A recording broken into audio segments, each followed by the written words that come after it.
Grimjow says the thing, and me and Jose are in the corner like, "Yeah, it's so cool. You go get it." 'Cause Sam's like, dies and screams, and Yeah. he posts a meme. Welcome back to Bleach Boys Can't Fear No World Volume 3 Part 2, the finale of all of the novels, all of the Can't Fear No World light novel, which we find out at the very end of the novel, by the way. This was meant to be the last novel, like, period. Ever. This was supposed to be ever. Like, this was supposed to be the cherry on the top novel of Bleach. You were never supposed to see anything more.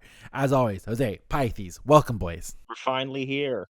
This is the conclusion, and there's really technically like 2-3 chapters left, but they're fucking behemoths of chapters. Chapter 24, over 100 pages, I'm pretty sure. Yes, and then they have final chapter. That's the title. It's not numbered. It's just called the final chapter. Then there's bonus chapter, and it's like, okay, they're fucking with me here. They're absolutely fucking with me. So there's a lot to cover in this episode. Not as much to dive into as in the history of the Soul Society, but we do have a potential new history of Soul Society that's been revealed by Kubo himself in the past couple of days. Ooh. So we will touch on that at the very end. With that, we're going to hop right into chapter 23. You guys ready? Ready. Excited. Very excited. All right. We cut back to the fight of Tokinada's life, all right? He is still fighting Hisagi, still having a great time, loving it, but he is starting to become even more excited because Kazushini, as you know, obviously used by Hisagi, is getting better and better. Like, he's getting closer, he's getting faster, they're more precise, and Tokinada continues to use all the fucking various Zanpakuto forms, abilities, whatever, dodges them, deflects them, does whatever he wants, but it just keeps picking up in speed from Hisagi. And Tokinada's like, the fuck is happening? He's a damn wizard. Yes, eventually he starts to notice that he's actually kind of herding Tokinada into a tight space, and Tokinada's like, okay, this isn't good, and attempts to use Wabisuke, but it says Kazushini, as if it had almost a mind of its own, perfectly dodged him using Wabisuke and just keeps attacking. And Tokinada's like, okay, is he able to see me right now? Like, is this all a fucking joke? He still has his eyes eyes completely closed. So Tokinada's like, let me test that. Let me figure out what's going on here. Uses Ryujin Jaku to create a flame wall. He's like, this will block it. You can't see shit. And just as he uses the flame wall, Kazushini cuts right through it. Just immediately right through it. And this is when Tokinada's like, okay, listen, my spiritual pressure ain't really that strong enough to use Ryujin Jaku to its full potential, especially where he's kind of balancing the other Zanpakuto as he's going. He can't use it all at the same time. So now he's starting to figure out what his strategy is going to be going forward. He's like, I don't really have any goal in mind to defeat them quickly, but I really want to cause them despair. It's just starting not to go very well here. So he starts thinking, like, you know what? I could just kill 80% of the people here and leave Kiraku to despair, and that would still be pretty good. So that's what his game plan is now going forward. I love how he's just like the Joker right now. He's just like, how much pain can I inflict on all of these people? He's like, man, I originally wanted to draw this out as long as possible, but Hisagi's really fucking this up for me right now. He's like, this kid's gotten way too good all of a sudden. Fuck this. He's like, it just doesn't make any sense. His eyes are closed. He's getting faster. This is bullshit. He's like, I'm going to have to actually kill somebody. This sucks. I love how they describe it as like the size of a tatami mat, which isn't that big. And I was just small. like, I pictured it immediately. I'm like, oh my God, he can't move. Yeah. And you can see why you might get a little stressed. I was like, oh, this isn't good. I'm being herded into this small area. This is horrible. It's at this point that we get to the pettiest of my fuck that bitch Tokinada. We're on number 16. Okay. He describes everybody else there as riffraff. And I said, bitch, what the fuck are you, like a 1920s oil baron? Yeah. Well, they're riffraff. He's a aristocrat, Pythes. So they're just only the riffraff. elite for him, okay? Fucking Tokinada. I know, I hate that guy. So the fight continues on. Hisagi's attacking. Now the Quincy's in a wrong car are starting to get in on it as well. They're starting to shoot arrows, starting to shoot arrows as Hisagi's kind of narrowing down where Tokinada could possibly be. And Tokinada is still countering him, having a great time. And he even is like, okay, listen, Hisagi's pretty fucking good for Lieutenant. He acknowledges Hisagi here. And he's like, here's what I'm going to do. Use Senbon Zakura. I'm going to launch my own counterattack. Surrounds himself with a bunch of blades. And just as he goes to do that, all of a sudden Tokinada's arm is severed by Kazushini. I was so excited right there. I was like, let's go. Yeah. And everyone hears Tokinada scream and is like, this is our opportunity, and starts shooting all kinds of fucking shit. Arrows, Seros, Yumichika and Ikaku are shit talking him. That's why they contribute to that one. And all of a sudden, everybody starts to call to Hisagi that Aura is approaching him. Like, Aura is coming right at him out of the fucking blue. And Hisagi knowing he's fought Aura before, knows he can't hit her with physical attacks, opens his eyes to try to, like, I don't know, do Bakudo, Hado, something, and that's when they hear the shatter sound. When I heard that, I was like, mother fuck. Yep. And now Hisagi is also under the effects of Kyokusugetsu, as it's revealed that in the Sinbon Zakura, he swapped places with Aura, and he surrounded himself with that Sinbon Zakura so nobody could see, and used a spiritual pressure dampening cloak, the same one that Urahara used in the Turn Back the Pendulum arc, to basically hide himself and get out of there. What a crafty son of a bitch. Mm-hmm. And so Tokinada at this point, he's got full control of the field. He knows he's got full control of the field. He's like, all right, now how am I going to handle this all? Let's figure out what's going on. Who am I going to pick off first? And then he turns to Aura. He's like, wait a second.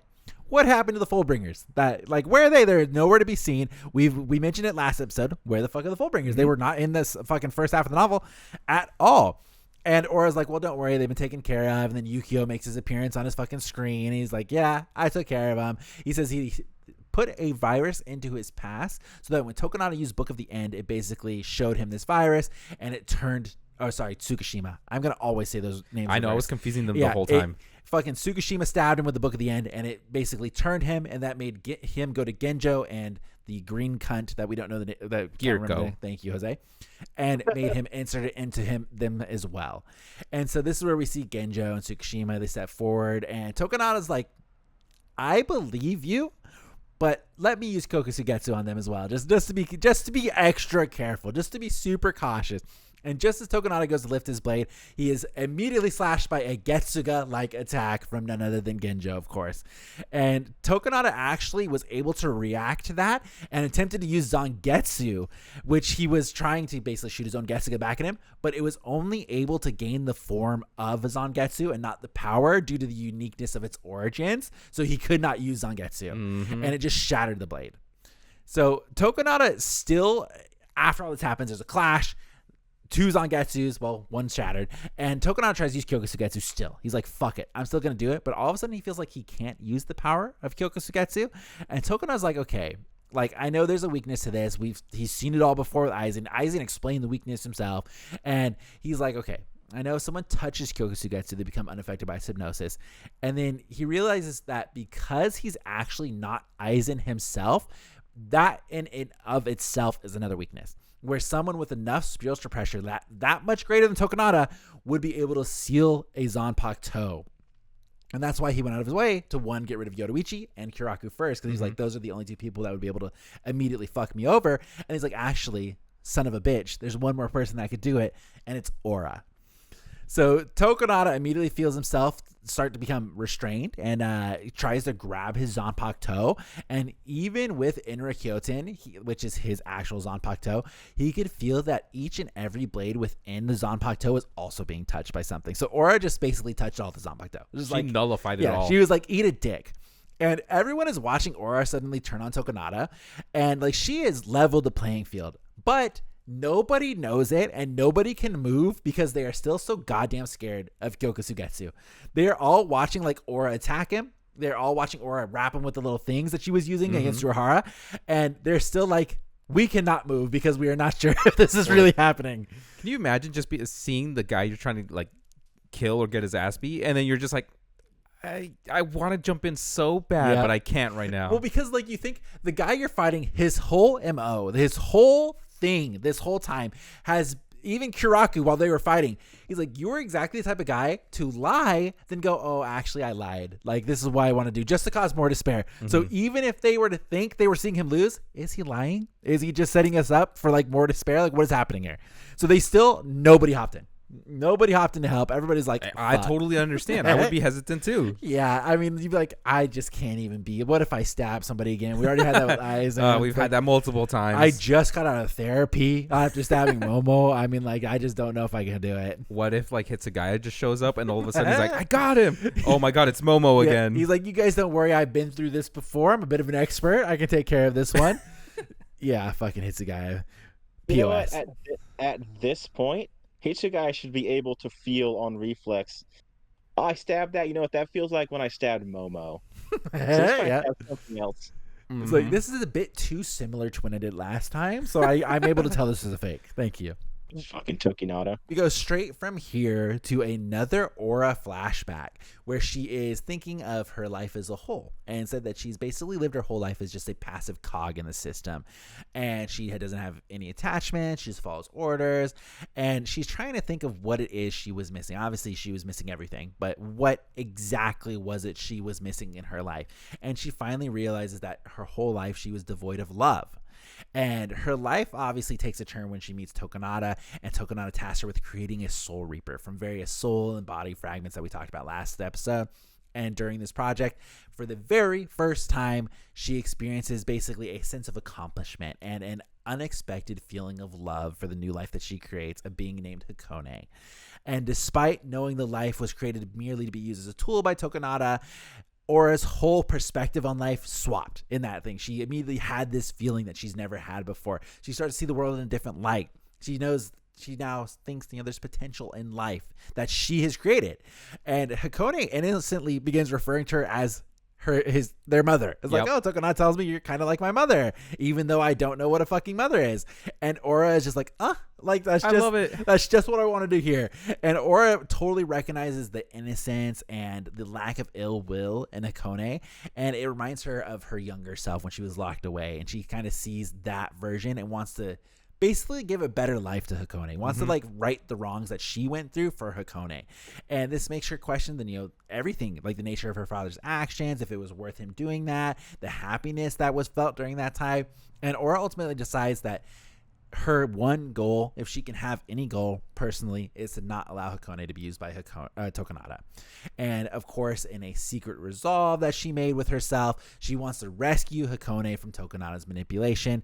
And she said she is okay with doing that, even if Hikone hates her for it. Yeah. Even if Hikone grows up, and because Hikone's whole world is Tokinada. Like we've seen time and time again.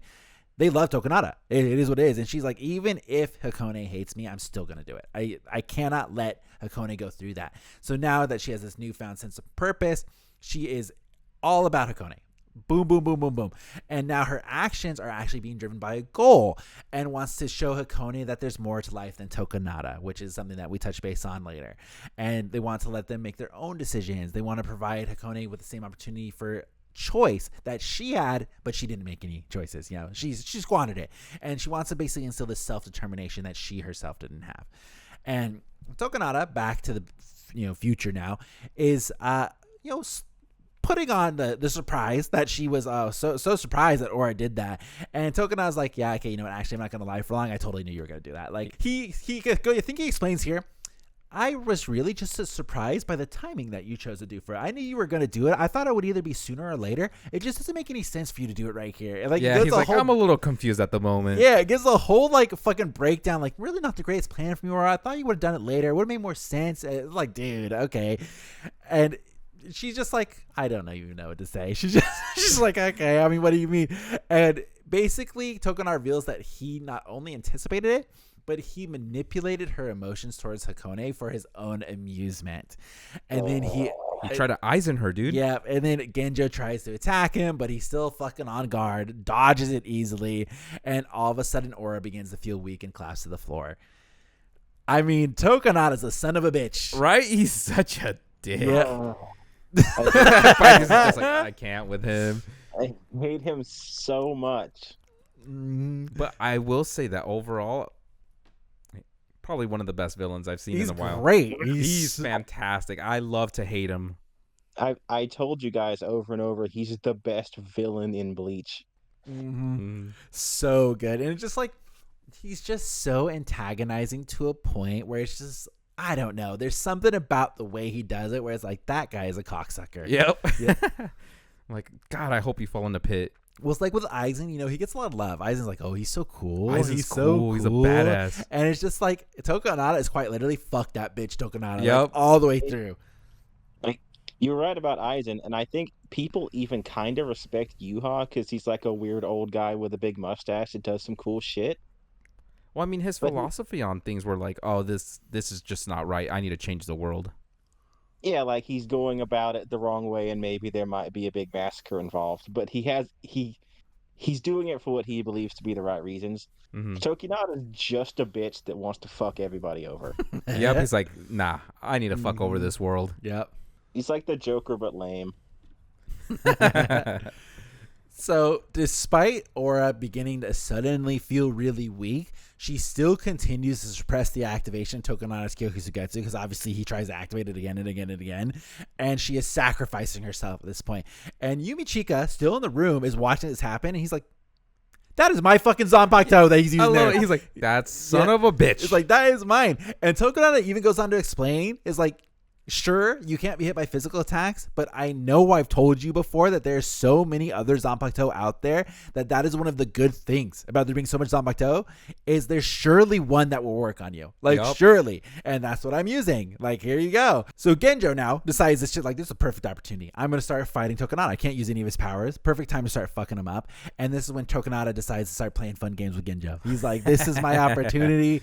I know Ukitake very well. I know you very well. This is going to be a great time. Sam, I like 2 years ago when you guys were watching the Fullbring arc, you were asking me questions. I was like, I can't answer it. Yeah. Here we go. Here's some answers. Oh, perfect. So Tokinada is trying to prompt basically Genjo more along the lines like, you hate the Soul Reapers. I don't like the Soul Reapers. You wanted to turn the world around. I'm trying to turn the world around. Same shit that like Aura and fucking Yukio already tried to do. And Genjo, being the boy, he's like, listen, I don't give a shit about any of that. I quite literally don't give a shit. And he says, my only grudge that I have against you is that Ukitake didn't tell me the truth of everything because of you. Like, that is the only grudge I know. And Tokinada's like, wait a second. I didn't tell you that yet. I was going to get to that part. Like, what the fuck? He's like, they stole the good part. And he's like, how do you know that? He's like, I literally have surveillance bugs on Aura. I would know if she told you that shit. When it would have showed that she was going to betray me. It would have given her away instantly. So he's like, quite literally, how did you know? Like, how did you know? And this is when we find a fucking cool ass moment here. We go back to when Aura first met Yukio, which they talked about in the novel, actually, that she handed Yukio a business card, and on the back was a QR code that was near indistinguishable, like almost white is what they said in the book, and it filled in all the details immediately. That's fucking insane. Yeah.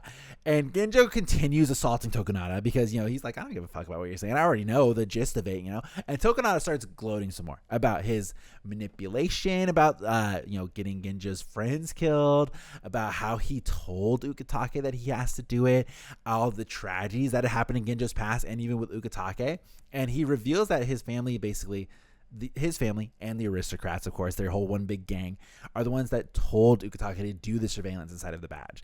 And Ukitake tried to tell, let's not do it. We don't need it. We don't have to. Yeah, he was being a good guy about it. He's like, I trust this guy. But eventually, even after trying to argue with the aristocrats, Ukitake made the decision himself to still do it. And that being said, he still believed in Genjo, but he still chose to do it. Like, it wasn't like, we suggested it to him, but Ukitake himself decided to do it. And as to prove Ukitake wrong, basically to be like, hey, you can't trust this guy. And Ukitake says, no, we could trust this guy. Watch, I'll put the bug in it. You guys see that. We'll trust some guy. The Sunioshiro family hacked the surveillance thing to figure out where exactly Genjo was, showed up, killed all of his friends, and then went back to Ukitake and told him that Genjo had gone mad and killed the Soul Reaper messenger that came to see him. And Tokinada says, you know what's even funnier than that? You hate Ukitake, but even after all of that, Ukitake still had total faith in you. Total faith in you. And Tokinada's like, I really wish after all of that, I personally could have taken out Ukitake, but one wrong step in anything I did, Kiraku would have fucked me up. And not even that, had I tried to attack Ukitake, I potentially would face the wrath of the piece of the Soul King that was inside of Ukitake, and I just couldn't risk it. And so he's like, shame, really. Shame. I really wish I could have. Shame. I couldn't kill you myself, but the intention was there. And, it's worth noting this whole conversation is happening as well, and Tokinada is still fending off Genjo, still absorbing all of the Aura's spiritual pressure, and just totally having this whole conversation. He's a multitasking master. Wasn't he healing himself as this was going on too? He was still using multiple Zanpakuto. Okay. And they talk about it in the book. I don't know if I talk about this a little bit later, but the whole time that he's fighting everybody here, it's important to know he is not only using all these Zanpakutos and talking and all this stuff, but he has to keep Kyokusugetsu on at all times. So it immediately takes a part of his spiritual pressure away, and he's still fighting all these people. It's crazy. He's nothing if not talented at multitasking. Yeah. He's like I, really fucking good at it. that's just the power of being a hater. It really The is. hate is so good. It Uh, makes you stronger. Yeah, he's just wakes up every morning, drinks a fuck ton of haterade, and just goes into work. Purple flavored. Mm-hmm. I'm catching up on Jujutsu Kaisen season 2. What's his name? Toji? That guy's a hater. Yeah, he's the Yeah, fucking best. I love him, I saw a great one. It's like it was like Toji when he wakes up in the morning, puts on his fucking ballet shoes to go fuck up some teenagers. Yup. It's like, yeah. He's a big hater. He's like, man, I can't wait to fuck up that Gojo. Yeah. Wasn't Gojo 7 at that point? When they first Yeah, met, when they he first was met, he was a really kid. young. Yeah. He's like he has beef with a child. Yep. I mean, the whole And world had beef with Gojo, so Tokinada would absolutely have beef with a child. yeah. Push him over. be like, 100%. Fuck you. Put some sand in his eye. Mm-hmm. And he wouldn't steal the baby's candy, but he would like put some salt on it so it would suck to eat. Be like, oh, you thought you liked it? No. Nope. Yeah. Eat a dick. Thank you. Also, here's some turpentine. So the whole time, right, like I said, Tokonada is still fighting Genjo, still holding off his attacks. He finally is like, all right, listen, I'm going to get some space. And then I have the greatest fucking idea, the 10 out of 10 best idea that I've ever thought of. I'm going to call Hikone to come kill Aura themselves. It's going to be fucking great. Aura's going to be so sad. And he goes to yell for Hikone. But just then, Tokonada is greeted by a fucking gust of wind as Hisagi is back in the picture, attacks Tokonada, and actually cuts his arm off this time. Fucking finally. Yeah, and I was so happy. All of it, and Tokonada's like, what the fuck? Like, you're under complete hypnosis. Like, how could you know that? How could you fucking get me like that? And this is where we find out, which is fucking wild. Thanks to Shinji's Sakanade, he basically reversed the perception on Hisagi just as Kyoka Sugetsu was activating, so that he was not actually looking at it and did not see it. So what did he actually see? Was it just the hilt? Basically, so he Or like reversed his the front and back. end, right? It like switched and then up he and down. full was on messed swapped up. him. So basically, he can reverse everything, like your front, back, left, right, whatever. So he swapped Hisagi's perception. So basically, instead of looking forward, he was looking backwards. Yeah, because you have to see the blade, right? Yeah, you have to see it. You Yeah, have to yeah. see it. Like it doesn't matter if you hear it. Doesn't matter if you go. You have to see the blade doing the shatter thing. So basically, he made a fucking Hisagi turn around. I love how Yeah. they describe in the book, and he goes like, Hisagi's like, his reaction, his just, I'm so surprised, was him being surprised that like, whoa, everything is fucked up. Yeah, and they talk about actually that Shinji had this plan devised for when they were going to fight Aizen originally. Like, this was way back then. That was his game plan. That was what he was going to do going into it. He was going to use that exact fucking trick to fuck up Aizen. Just never worked out. yeah. Just didn't find a good time to do it. And without missing a beat, fucking Kiraku's like, I'll take that Zanpakuto, and grabs the Zanpakuto from the severed hands, like, thank you, and immediately hides it away, puts it into one of his little games and fucks off. And Tokonada so tries to retaliate at this point, like, fuck you guys, like, and he gets immediately fucking Getsuga Tenshot right to the fucking chest by Genjo, and it severely wounds him, and that's the end of chapter 23. I was cheering when he was getting fucked up. Dude, same. I was like smiling. I'm like, I can't wait for him to Well, fucking it's crazy die. to think that's all one chapter where he not only gets his arm cut off the first time, we find out it's a fake, and then he gets his arm cut off again for real, all one chapter. Yep. Crazy. That was a long chapter too. That's only chapter 23. Chapter 24 is a fucking beast and a half. Yeah, that one was way longer. It's like a whole kid's book. A whole kid's book. Is a- Yeah. I thought I was reading chapter 24. I kept going. I was like, this has got to be the last one. This has got to, because that's long. And they're like wrapping stuff up in it. I'm like, this could be the last one. And I was like, nah, there's more. There's more. Yeah, I it forgot makes sense. Kenpachi was still there. Yep. There were still loose ends to fill out. There was still, but chapter 23 is a banger of a chapter to kick off on. And it quite literally, I mean, it ends the main portion of that fight. Like the whole fight was trying to get the sword away from him. It's gone. They immediately, Kiraku's hitting it. It's gone. I love how Arms he's like, cut off. I'm going to hide it with my Zanpakuto. Yeah. Yoink. Yep. He did not miss a fucking second. And he was like, thank you, got it. Fuck Tokinada. Anything that I missed from the chapter that you guys want to touch on? I'm ashamed at how I keep overlooking random Zanpakuto powers as useless. because Tokinada is pulling out all kinds of crazy shit, and I'm like, oh But, like, yeah. when you think about it, though, this goes back to Sam's combo attacks. Yep. If they just used their combos together, it would have been so much easier. Mm-hmm.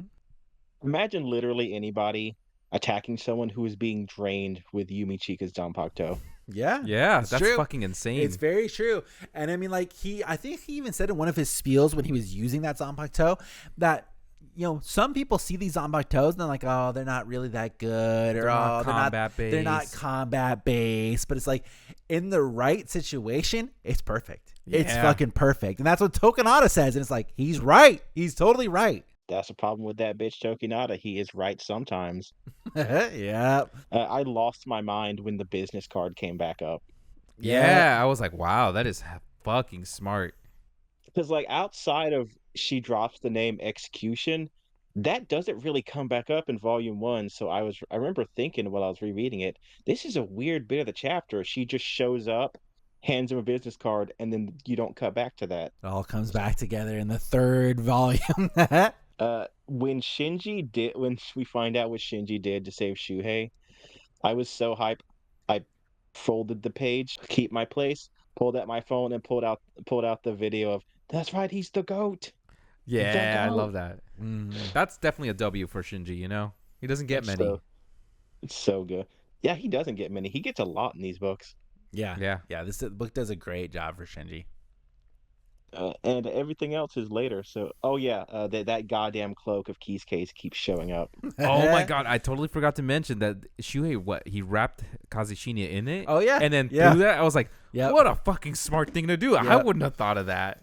That's true. One of the times he attacked, he wrapped it in the cloak. That was great. I was like, wow. It got a lot of usage out of that fucking cloak. Yep. Is it just the one cloak, or are there multiple? I assume it's the one. I don't imagine there's noticed it multiple right away. So she's like, Because, like, Kisuke had it, and then Aizen used it, and now Tokinada's got it. I wonder if it's like a library card thing. You go and you leave. You're like, here, I'm here to check out this cloak. Yeah, I gotta. Maybe I don't know. Maybe it's just like a thing that they can make. Pressure. Yeah, maybe. Well, yeah, because Gin and Tozen were. Right? They gotta. I guess make them. I'd like to imagine they walked up to Dumbledore's office and asked if they could borrow the invisibility. Yeah, basically. Yeah. And like they're like, why do you want it, Tokinada? I just want to use it. Yeah, no reason. How dare you question a noble like me? Mm-hmm. No, he walks in and says nefarious reasons. Dumbledore's like, go ahead. All right, chapter 24. Ready? This is a fucking long ass chapter. Here we go. Oh, this is gonna be good. So Tokinada, severely injured by Genjo's attack, as we said in the last bit, he is now using his last bit of strength to not only laugh, but attempt to escape using a special cloth infused with Kido for teleportation. And despite his critical condition, Tokinada totally fucking gets out of there. He's like, later, bitches. I'm going to fucking get out of there. Also, fucking just weasel. By the way, I have now teleported up to the upper bit, which is supposed to be the throne room, the future throne room for Hikone, where we found Hisagi in. He's like, it is so loaded with weapons and defense systems, this goddamn thing. I'm about to activate them all and just blast you guys. I think they say that there's literally like equivalent to nukes that can shoot down from this doomsday device. Yes. And you guys are all right underneath me. I'm going to shoot them all the fuck down on you. Best of luck. Goes to activate the weapons, and shocking, none of them are working. He cannot figure out what the fuck's happening on. And unbeknownst to him, Kisuke Urahara has been lurking around the ship, having a great old time, and he has been secretly communicating with Yukio. And he's like, hey, just letting you know, I just went ahead and overrid all those castle systems. None of those are going to work. Best of luck. And Hisagi is the first to recognize Urahara's voice. It's like, wait, what? Mr. Urahara? Yeah, he's like, you're supposed to be fucking kidnapped. Like, how are you speaking right now? And this is where we learn, obviously, as a whole gang here, that Yukio and Urahara had been working together all along. And Urahara is like, hey, you know what? I actually feel like I've been meaning to meet you for a while, Tokinada, because I've been destroying every single surveillance bug that you send to my fucking shop. Mm-hmm. And Tokinada's like, bitch. He's like, I hate you. Yeah, it doesn't say fucking anything. And Yukio goes on to explain here that the whole fight that we saw of them at the Urahara shop when Urahara was originally kidnapped, they were secretly communicating the whole time. When I read that, I was like, yes, motherfucker, so that's I smart. guess when Yukio first showed his screen, there was static playing across the whole thing that translated into computer language code, which you convert to Japanese into binary, and it was displayed as static noise pulses on it. And Urahara immediately figured it out, picked up on it, and started communicating back in the same language, but tapping with his staff as they were having a separate conversation that we got in the book. I love how they mention, oh, it had to be different from Morse code because Tokinada might be able to pick that up. I'm like, what the fuck was it then? And Yukio himself is like, I was actually quite annoyed that Urahara picked it up right away. It was kind of annoying. It's like he just like without missing a fucking beat.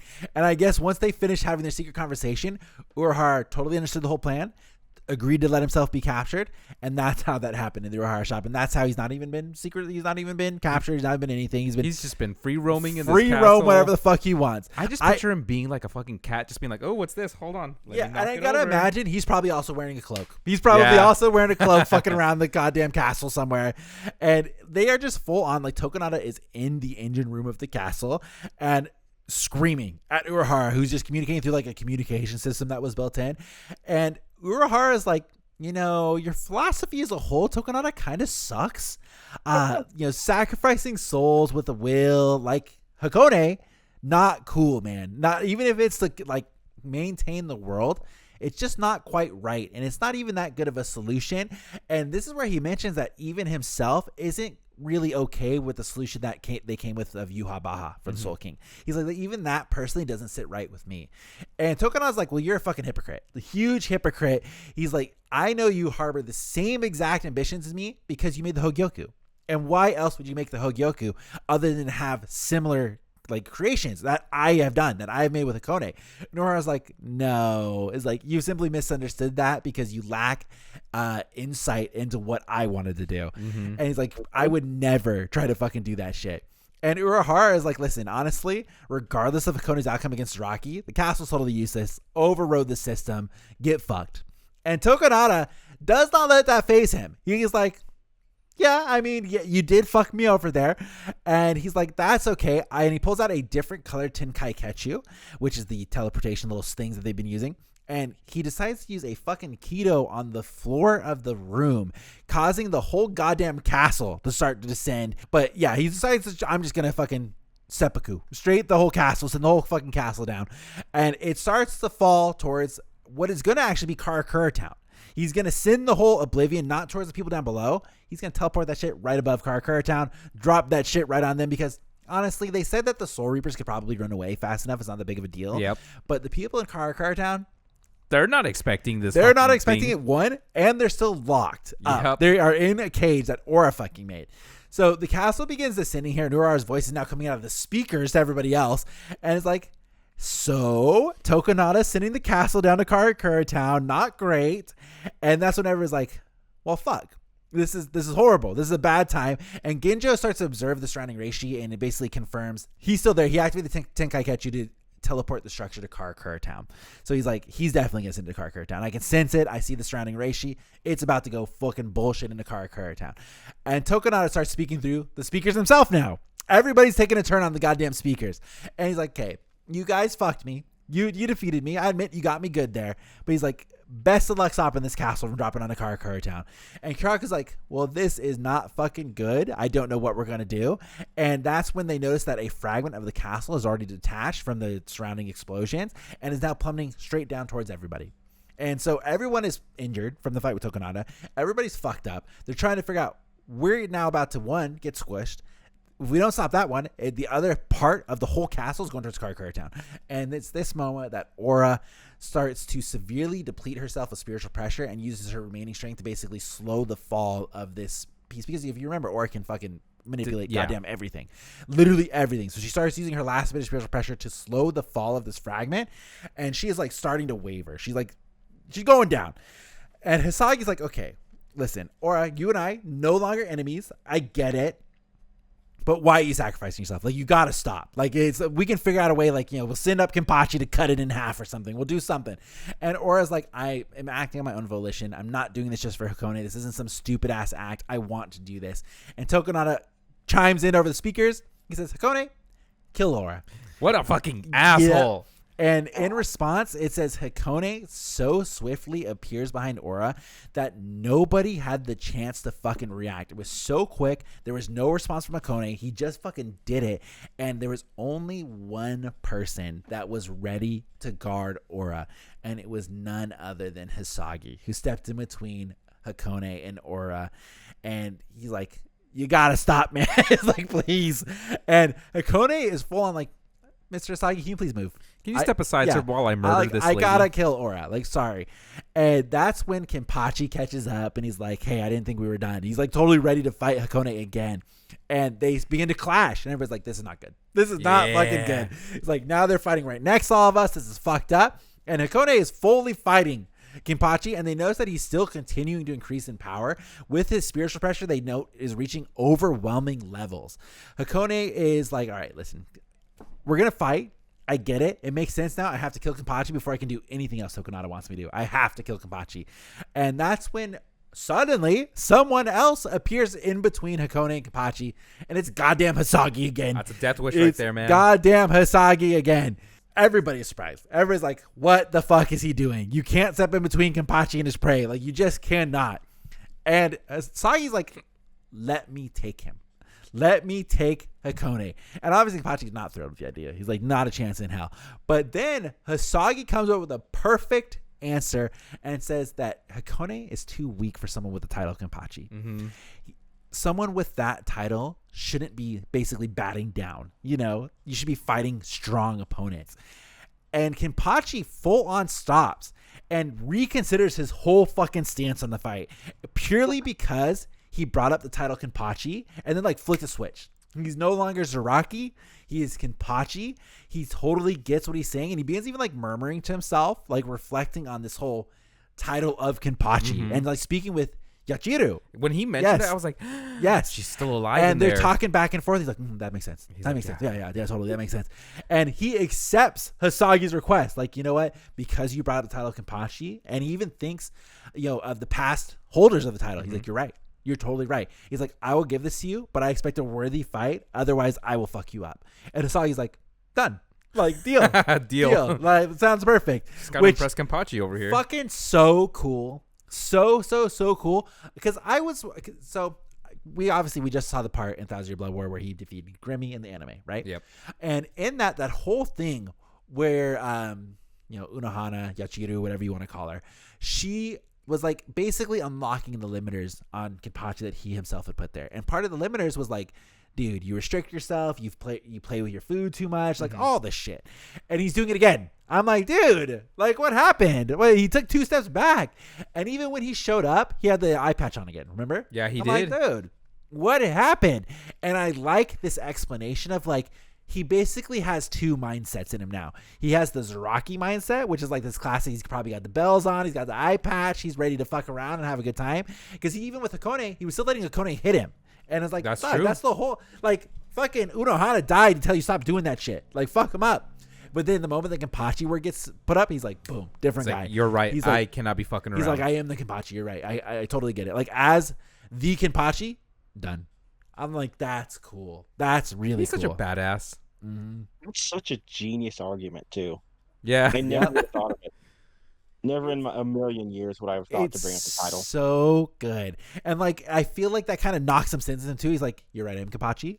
I shouldn't be fucking around with this little kid. But he just like, I feel like Zaraki is like a dog who just got really excited. Like he saw like this really strong person and went back to his OG form. He's like, no, wait, that's right.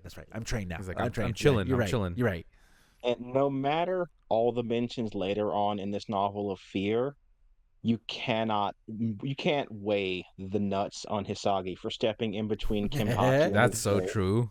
Yeah. And it's like, said by both Yumichika and Ikaku. They're both just like, God damn, this man's got balls. Or he's stupid. They were freaking out. They were like, well, he's dead. For sure, he's dead. Because they know what's going to happen. They're like, shit. Yeah. And I think they were both like, he let the fight go. What? Yeah, they were the only ones that I think let out a loud yell. Yep. Everybody else was like, okay, like, well, wow, he's gone. he did it. So Hisagi here is totally getting ready to face Hikone alone, and I wrote a quote from the book, which I found greatly amusing. And I said, though several of them considered whether they should lend him a hand, based on the exchange that had just occurred, it seemed Hisagi wanted to make this a one-on-one fight. There weren't many who could take on that thing that was in the form of a Soul Reaper. Ichigo Kurosaki and Kenpachi Zaraki could have, as well as Sosuke Aizen, if you actually wanted to win. Kisuke Urahara and Miura Kurotsuchi might have been able to match up to Hikone as well if it wasn't a match of physical strength. But this was no opponent that an assistant captain level Soul Reaper could face. So setting him up for failure at the start. Mm-hmm. Yeah. Which has been this novel's whole thing. It's like, Hisagi does something. Let's just remind you guys, he doesn't have the strength like Kenpachi. He's not as cool. Yeah, and it's like, but he's the guy. He's Hisagi. He's the normal person that can do the thing. Now we go back to the training flashback, which we've seen multiple times with Kensei and Hisagi doing their thing. And Kensei, they're done. They're done training. Kensei's thinking about how Hisagi in this whole training never achieved it, even though they were full on practically trying to kill him, and it just didn't work. It just would not work. But the one thing that Kensei took away from it is that he did have incredible tenacity, and even in the extreme situations, in all of his fights, the battle against the Quincy's, he nearly died. Hisagi still couldn't unlock Bankai. When he fought everybody else in the Iraq arc, he still couldn't unlock Bankai. And Kensei speculates that Hisagi's unique ability to survive basically might be the key to his Bankai. Now we go back to the present, and we see that Hisagi was fucking severely wounded, far from perfect condition to be starting this fight, and he is confronting Hikone not just to kill him, but to stop him. He's trying to poke and prod at the fact that Tokinada is not here anymore. He's like, hey, trying to get him to think on his own. Yeah, it's like on their own. He's like, your boy Tokinada, he's not here. Call for him. Like, he ditched you. He fucking bailed. And Hisagi's like, listen, when we first met, when you were crying about not being strong enough for Tokinada, that's when I thought you were the strongest. Like, I feel like you were stronger at that point. Hisagi taps to wrap up Hikone in his chains, but of course that's not going to fucking work. And Hikone straight up breaks free from Kazashini's chains and immediately cuts Hisagi in half. Just like immediately. They have that one exchange, cuts him in half. And Hisagi reminds me of Hiyori. Yeah. Hisagi critically wounded. He all of a sudden finds himself in a surreal world, and it's the reflection of the cycle of life and death. And we've been here before, where he finds himself with Kazashini, of course, as Zanpakuto spirit. And Kazashini is like, the form that I take is really a reflection of your inner nature and desires. And Hisagi, without knowing it, this discussion with Hikone about what's right and Tokinada and the cycle of life and death is actually finally taken Hisagi to accept himself, including all of his fears, his desires, his willingness to risk his life. That finally led him to accept not only himself, but Kazashini. Kazashini explains, listen, I'm not just a tool for reaping life, but I represent the entirety of you, Hisagi, including your fears and your essence of life. Hisagi's like, okay, totally get it. Totally understand. I now offer you my blood and life. And he's like, not in the literal sense of dying, but like a commitment, to help out and fully embrace my role as a Soul Reaper, which encompasses both life and death. Mm-hmm. And then, of course, we go back to the present out of this weird world, and Hisagi is just fucking cut in half. Cut in goddamn half. And Ikaka and Yumachika are like, yeah, we knew that was going to happen. That seems about right.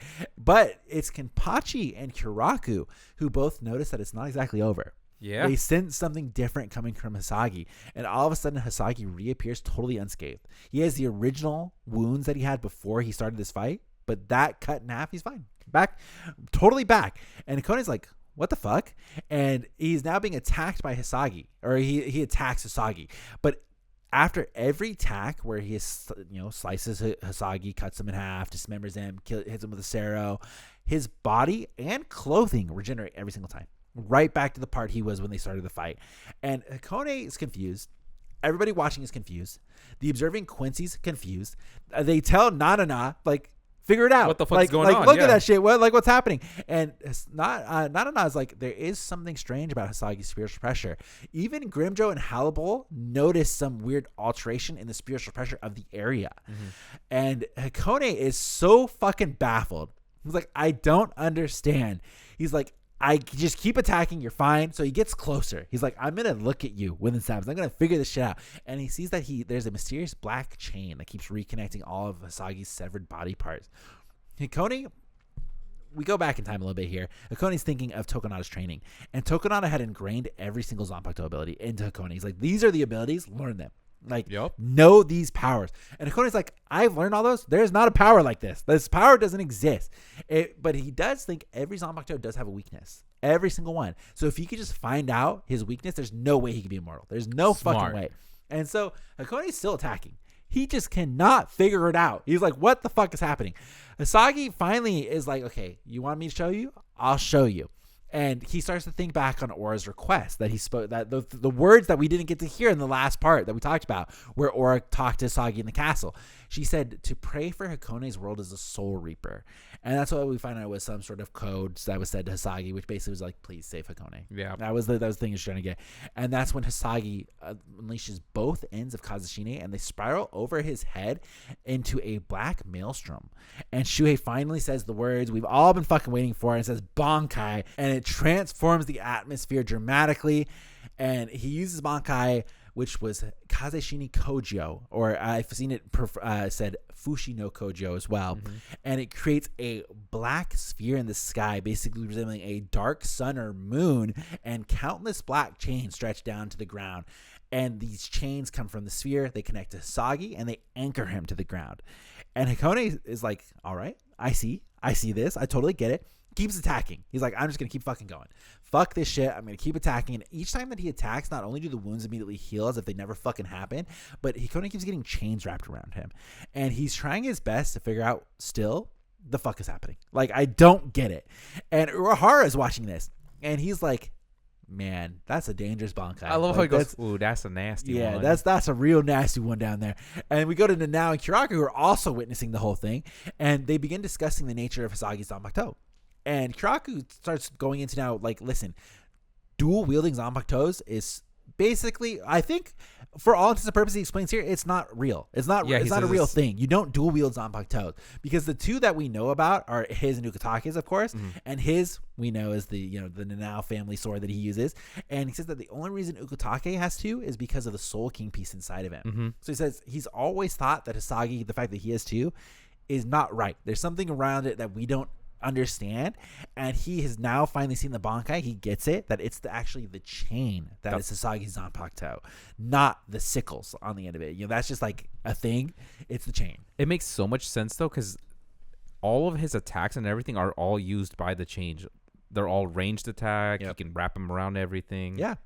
And you think like even like in someone like Ichigo's, right, where he's got dual wielding, but that's because it's it's his. There's two of him. Yeah, it's his hollow and his or it's his Soul Reaper and his Quincy powers. Mm-hmm. That's the only reason. So what Kiraku is saying is totally correct. Where it's like there's not a natural like dual wielding Zanpakuto. It just doesn't exist. See, for the longest time I was like, well then how does Kiraku always have two? It never made sense to my brain. Yep. I have to correct you on that. There is one other person that has two Zanpakuto.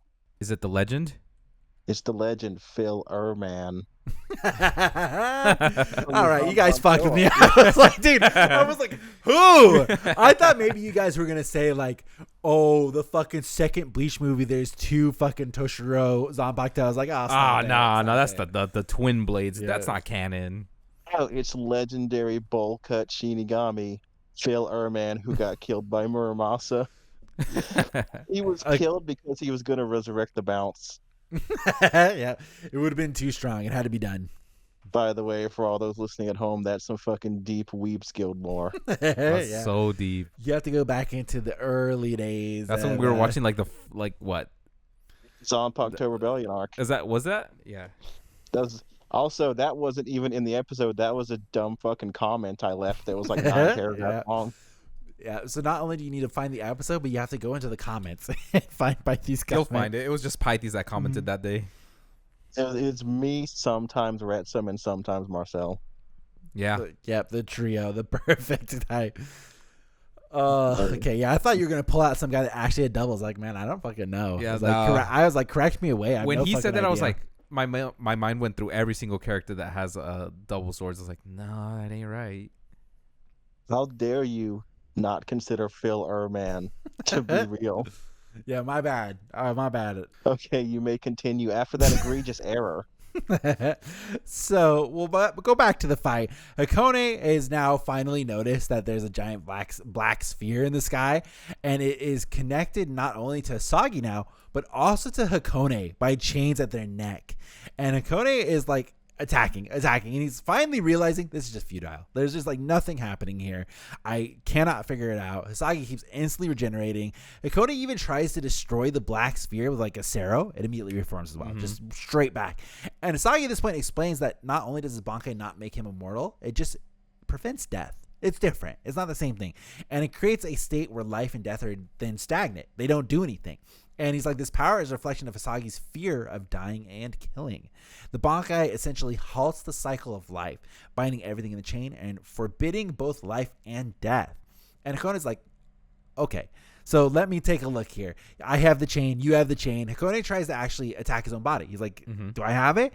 And he realizes that he too has the same temporary immortality that Hisagi has. And Hisagi's like, well, the state isn't permanent. If Hikone continues to attack us, I continue to attack you, we're both going to eventually die as our spiritual pressure gets drained and shared by this Bankai. And this is when Hikone's like, okay, so this is fucked up, one. But he also realizes that this Bankai is a Bankai that is not meant to be used in like a 1v1 situation.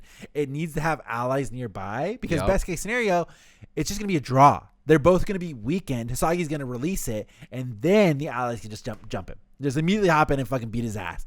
And there's like, that's not good. That is really not fucking good. And he does note, though, that he's noticed Hisagi's Bankai has not healed any of his previous wounds. It just returns stuff to the state of activation. So anything that was there before the Bankai activation is still there. Hikone's like, okay, I can't figure out how to beat you. Can't figure out the weakness. Don't get it. But there is one thing that I could do. I could torture you. I could torture you and inflict so much pain that you will have to release it. And Hisagi's like, go for it. Like, send it. Totally send it. And Hisagi starts taking hit after hit after hit without fighting back. And it says the one saving grace is that Hikone had no fucking idea how to torture somebody. Just zero. He's normally taking orders from Tokinada. He just kills him. He just like moves on with his day. He's so strong. He beats everybody's asses. Where the torturing part, that was done by Tokinada. He has no fucking idea how to do any of that. So he just keeps attacking like normal and continues to kill Hisagi, but he regenerates every time. Hisagi still doesn't resist. Still doesn't use the chains to immobilize Hikone. Does not do fucking anything. And Hikone is like so confused and now in distress over all the shit happening that he is just starting to have a meltdown. I'd be upset too. Yeah. Just a full on meltdown. And this is when Hisagi's like, this is my opportunity to start preaching at him. This is the perfect opportunity to preach at this boy. And he starts pointing out, like, what's the matter? Like, you're starting to realize that hurting someone who's not resisting is wrong. And Hikone is like, no, like, it can't be wrong. I've always followed Tokinada's orders. It's fine. But now he is beginning to face a moral dilemma. And Hisagi's like, think for yourself. Don't just follow orders. Tokinada's not even fucking here. He's like, call Tokinada. Call him. And Hikone does. He attempts to call to Tokinada. No response. And he begins to feel abandoned. And Hisagi's like, listen, I'll train you. Like, start thinking on your own. Start learning your own things. Think with your head. And he's telling him, like, giving him advice, demonstrating his combat experience. And, like, he's dodging Hikone, where it says, even despite Hikone's superior strength, Hisagi has so much more experience and the nature of the Bankai that allows him to not only guide, but to educate Hikone at the same time. And it says that everybody watching the situation from the outside, they say it quite literally is resembling, like, a seasoned Soul Reaper training a novice one. Yeah. Like, guiding them in the ways of how this should be. And Hisagi, still enduring repeated fucking deaths, but is slowly instilling in Hikone the importance of fear and the necessity of kindness in a harsh world. And in the end, Hikone, totally drained of spiritual pressure, collapses, which mirrors Hisagi's nearly depleted state. And Hisagi is standing through sheer willpower. He's like fucking Whitebeard. All right, just standing up. Whitebeard and Rock Lee, man. He tells Hikone about, the importance of kindness still, about kindness to others, and kind of repeating the teachings of Kaname Tozen.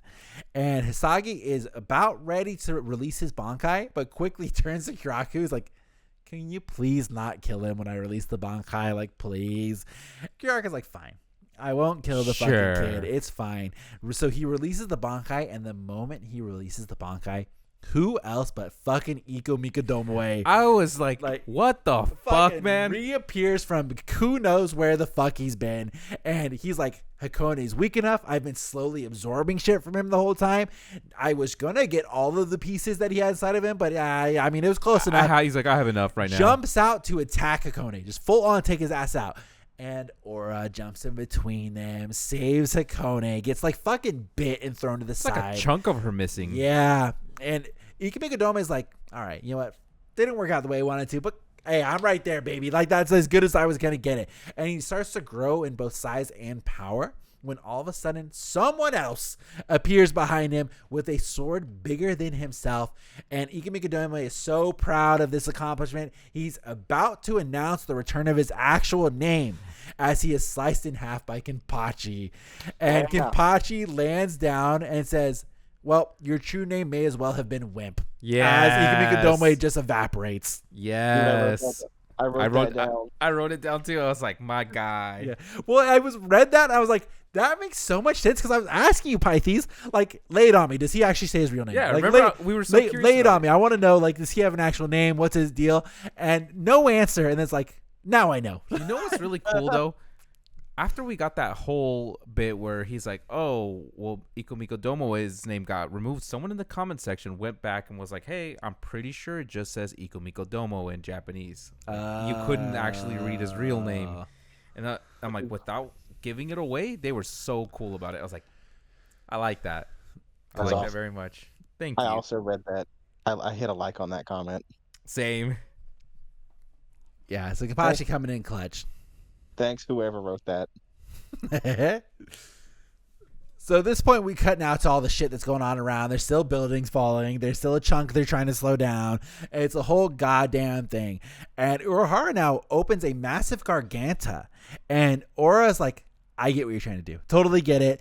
And the Arankars aren't really pleased about this plan that's about to be happening, but they're like, okay, quote, I guess we'll go ahead and figure it out. And so Aura immediately is like, transforms into mist. I'll take care of it. She goes up and guides the castle now in not from falling into Karakura Town, but now into falling into Weko Mundo. Slide into that Garganta. Yes. And Hikone is still totally weak, totally confused. And he is like upset that he could not fill Tokinada's orders. That's the thing that's taken away from this. And he begins to question why Aura would save him. Why would Aura would save him from Ikemikadome? And Hisagi being, I didn't really like this part. It's kind of being a slimy little motherfucker. He's just kind of dodging the question. Like, oh, I don't know why Aura would do such a thing. Does she need a reason to do such a thing? And Hikone is like full on in introspection mode. Like, why would she do that? And wonders if they will ever be good enough to legitimately call Aura mother. And Hisagi is like, well, the reasons or the rights don't matter when love between a mother and a child is involved. Now, that is the last bit of that scene there as we cut over to Tokinada. Do we want to stop for a second and talk about that final interaction there? Yeah, let's stop for a little bit. One of the coolest parts was when Kazushina starts to talk about like the other like Zanpakuto spirits. Like he talks about Nozarashi, and then he talks about White. I'm like, how the fuck do you know them? Do you guys all hang out in like a spirit world? I wrote down that exact same thing, Jose. I'm happy that it happened, but I'm just like, how? Well, I like that when he brought up White, Hisagi, like I think there was a narrator moment where like Hisagi obviously didn't know who the fuck White was. Yeah, had no idea who the fuck White was. That is. Like, yeah, they were brought it up. He doesn't know who White is. Just disregards that bit. Yeah. I mean, I would be like, sure. Yeah, he just moves on. He's like, oh, White must be someone cool. Like, don't worry about it. But yeah, a full on the narrator moment is like, Hisagi did not know White. It's like, oh, okay, cool. Got it. Thank you. This is kind of the end of the without, well, fuck it. We've got like 3 chapters left. Or not 3 chapters, but 3 paragraphs left until you find this out. But this is the end of the confrontation in the Kogyoku, wherever the fuck we are. This is pretty much it. I really, as a whole, loved the Tokinada fight. Same. It was fantastic. Loved this gangbang of a fight on Tokinada. The Hikone bit didn't like. I would not say I actively hated it, but I feel like I wanted the big ending to be that Tokinada bit. So maybe if they rearranged it and went from there, I liked Tokinada calling in Hikone to come kill Aura. Mm-hmm. So I don't know if they could have really have changed that, because then that means, Hakone's in the mix now immediately the moment he calls that down, and I would never want to change that scene because I thought that was fucking funny. But I just kind of like the Tokinada part so much, and the Hikone part was a little too preachy for me. I will. Yeah, I can see that. I will say I describe Shuhei's Bankai, which I like, and it's super metal. It is the perfect excuse for talk no jutsu. Yeah, I agree. True. It is the conversation Bankai, which True. I like it a lot, and it looks like, especially the art of it in Brave Souls is so good. Yeah. I was like, it was slightly anticlimactic after the big. You have the Tokinada team fight. Yeah. you have the team combo on Iko Mikidomoe. You have Hikone versus Zaraki, and then you have the big team fight where they're doing all kinds of crazy tricks, and then they just have a conversation. And it's a good conversation, but you're like, it kind of brings down the mood. But that's traditional Bleach, though. But I feel I feel like they should have rearranged it, because I think, like with Tokinada, this whole story we've been getting, what Pythes has said, that bitch Tokinada has been the fucking tagline of this whole goddamn book. All of them. Oh, yes, yeah, all of them has been the tagline, and it's just like they finished with Hikone, and I'm like, I wish they would have done the Tokinada a little bit, and even with like the classic kind of him shooting the castle down, I feel like that's a classic part to end. But then they have a full on fight right after that with Hikone, well, air quote fights, talk no jutsu fight. Yeah, I just felt like the vibe kind of went off at that point. I liked seeing it. I had wanted to see it for so long. Bankai Shuhei is one of the few BBS characters that I just don't fucking have, and I cannot get it. And even when I've seen his Bankai, I did not understand what the fuck it did. I had no fucking idea that it was this. Yeah, I mean, sure, I guess. Yeah, it's cool. But even like, I think they talk about it a little bit later. Even Hisagi's like, I don't even know when I'd really use that Bankai, like it's kind of a hard Bankai to find a time to use it. But it's strong. You get Shinji going, better than mine. Yeah. It's real strong, but like it's tough. And I feel like in a real fight, you could still potentially get fucked over. Like even coming up later, Kenpachi says that he wants to give it a shot. He wants to try and go against it and see if he can figure it out. So I think there's ways to fuck around and find out. Like, what do you do if you just decide not to fight? Just sit there, hang out. Yeah. It's interesting to think about. So now that we know what Kazeshini was talking about, how do you guys feel about the title of the books? It makes sense.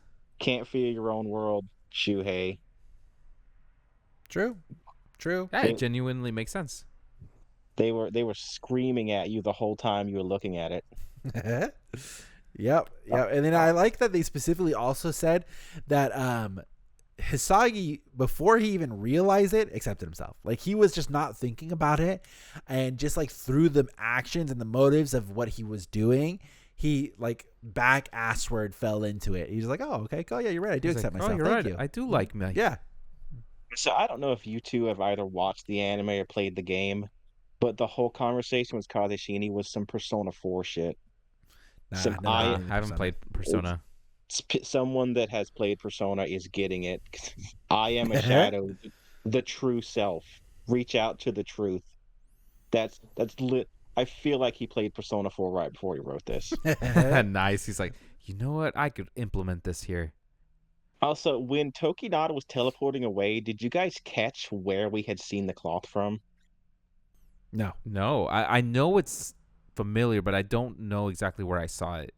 So once Aizen is revealed as the bad guy in Soul Society, Renji has Rukia in his arms and he's running away, and Tosin appears in front of them, pulls out a weird cloth and spins it, and then they are back on top of Sokyoko Hill. Yeah. They said that in the novel, actually. I totally remember they did say that. And I was losing my shit. Like, they brought that back up. That's a reach. Mm-hmm. Also, did anybody cheer when Kisuke's voice just started coming out the speakers? Yeah, because I just picture his how they always do it in the anime, where it's like a giant little air bubble, and then it's him in there. Yeah, my favorite part was the explanation of how they spoke. I was like, that is cool. Mm-hmm. That is really fucking cool. Also, I love that this proved Tokinada right, because he was like, "Gotta get rid of Kisuke. If Kisuke's out, I'm fucked." And then as Yep. soon Yeah. as he's like, "I'm gonna shoot all of you," Kisuke's like, "Nah, I fucked everything up."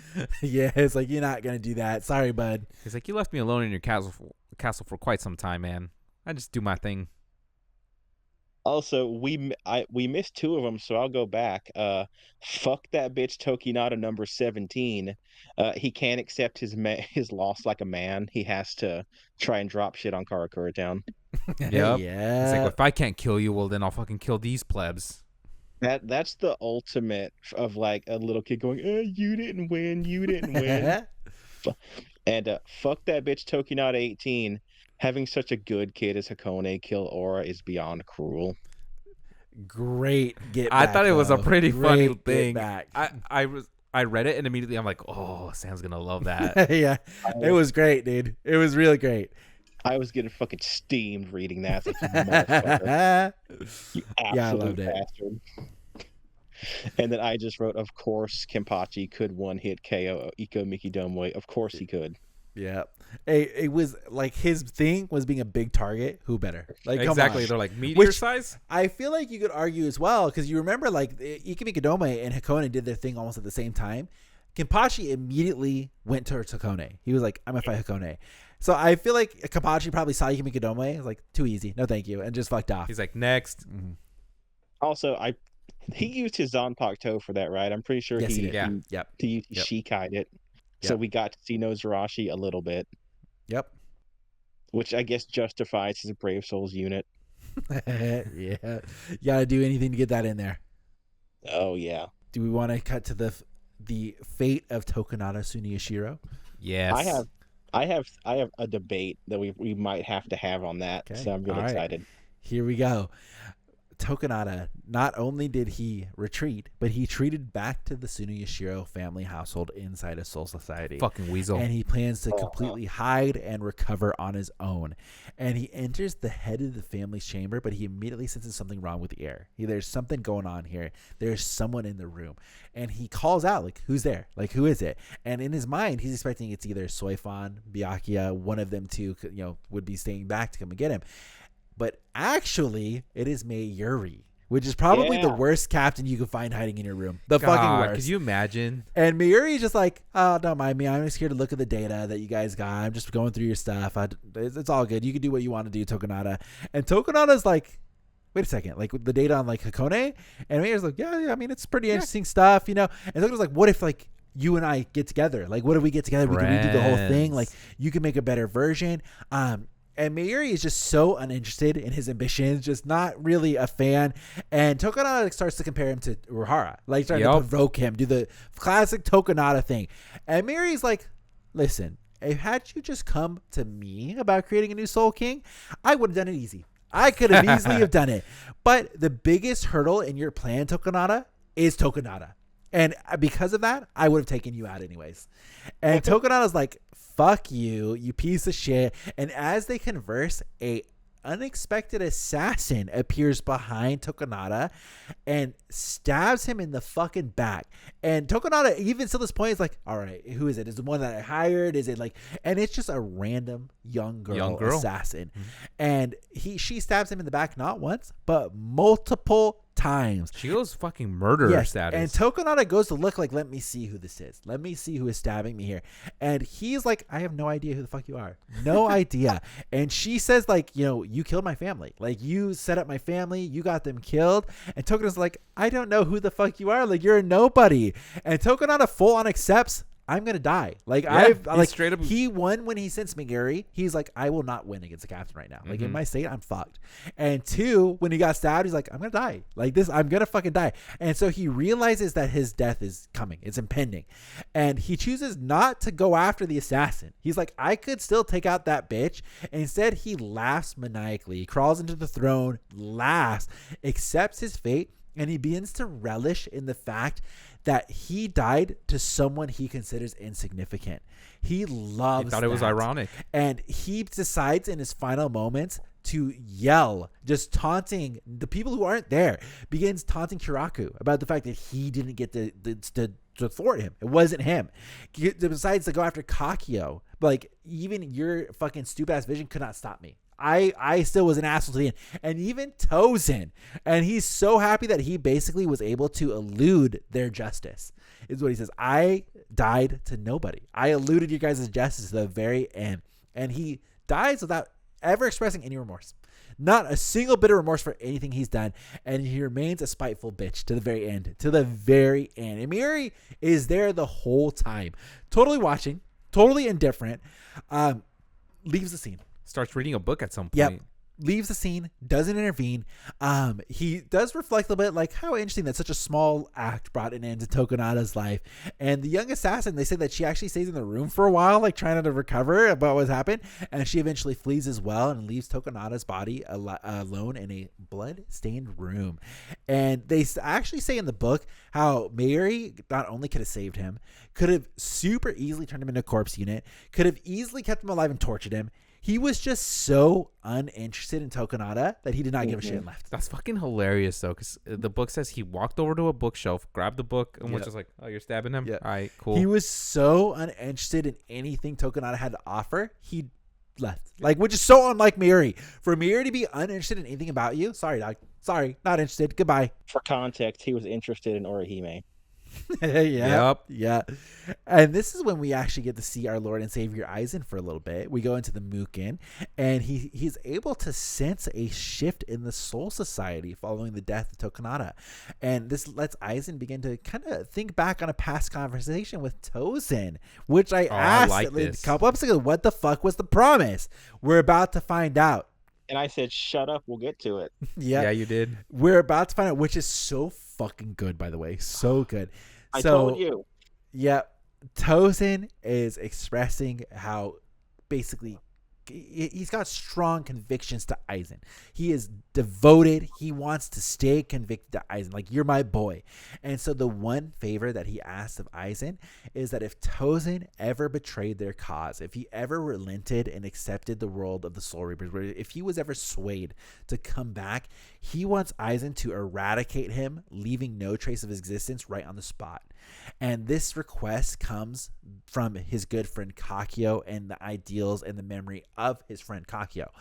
Aizen totally at first is like, weird request, don't really get it, but he agrees to it, kind of understanding what's happening here. And it basically that Tozen has this weakness inside of him, and he's become aware that he could potentially be tempted to come back. And Tozen sees that his potential forgiveness of the Soul Reapers, where like if someone like Hisagi was able to sway him to come back, it would be so much of a betrayal of Kakyo's own memory that he would never be able to repent enough for all of the murders and stuff that he would do following Aizen. And that would make it even worse that he betrayed her wishes, and it would become inexcusable in Tozen's mind. And so Aizen full on understands that. He's like, okay, I get it, totally. And Tozen states that even if he's by Aizen's side and they complete Aizen's vision, the whole world is fixed, whatever happens, Tozen is going to kill himself just to keep the world pure at that point. He's a real one. I read that bit and I was just like, damn. And so it ends with Aizen giving one last thinking about this thing, and he's contemplating about how the past of the people that Tozen has affected, that is Tozen's legacy is passed on, they might one day intersect with Aizen's own path, and he looks forward to it, And it does mention also, like, this is a narrator speaking, that you do not know if Aizen is looking fondly back on this memory or if he's just thinking about it. Like, he shows no emotion towards it, and that is the end of that chapter. Love that chapter, dude. Dude, same. I was just like, wow. Just the last bit with Aizen, though, I was just like, ooh. It goes to explain, because like Komamura, you remember when Tozen got blapped, right? Yeah. He got blapped. Komamura was like, how could you do that to your friend, like your guy that's been following you this whole time? And you find out that there was a promise that he had upheld the whole time. Aizen was the boy. And I was Aizen like, it all makes it so much better. Give me your wish. I'll grant it. And Tozen's wish was, if he was to falter even for a second, take me out. And he did it. Dude. He literally gave him the mercy he had wished for. Yeah. I was just like, fuck. So now that quote, or what was it, like that whole thing he says to Shuhei early on in book 1. Yep. Makes so Like, much more sense. He's like, you don't fucking understand. What I did was a mercy. Yep. I was just like, fuck. He, And granted his wish. and like when you think about everything Tosin did, he didn't just like kill a couple people. Like remember when he's doing like horrible fucked up hollow experiments on people? Yeah. Like yeah, imagine Tosin like turning back to the good guy side. Like how would you be able to live with that? Very true.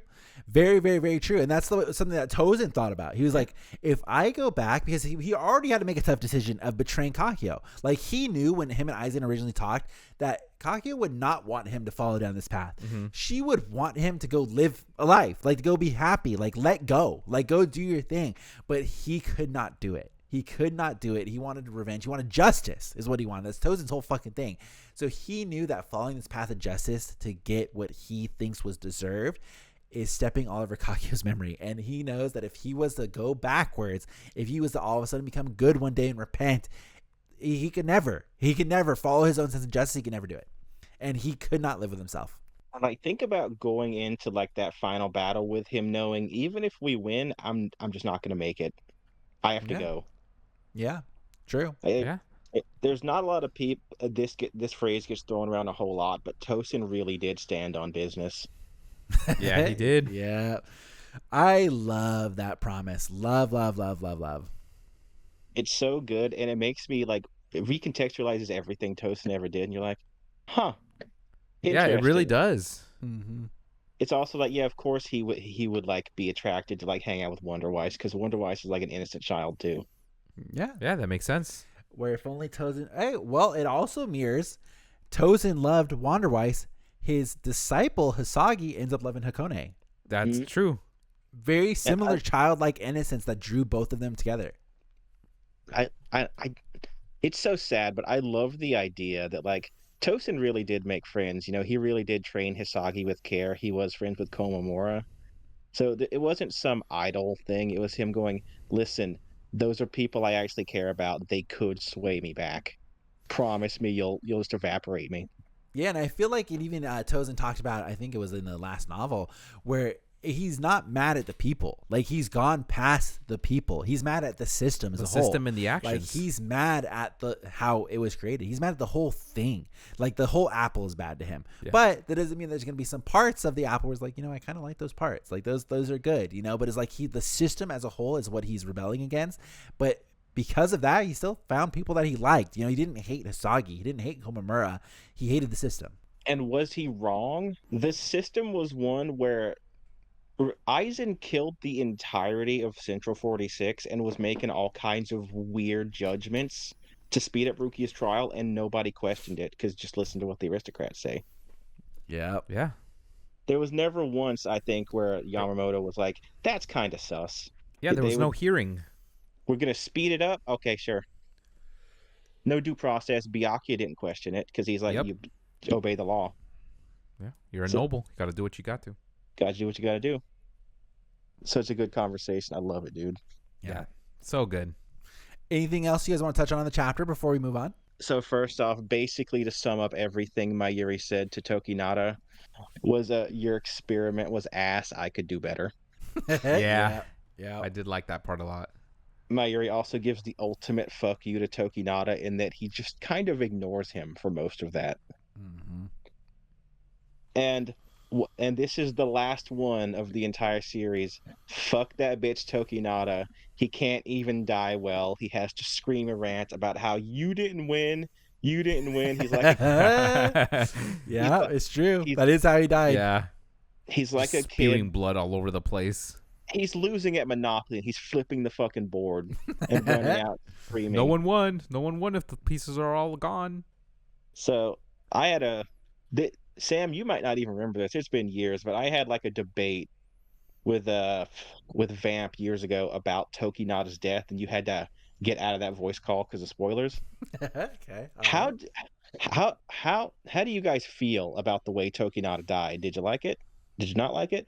Ironically enough, I liked it because no one really cared that he died in that exact moment, and he was killed by someone he didn't even know. Mm-hmm.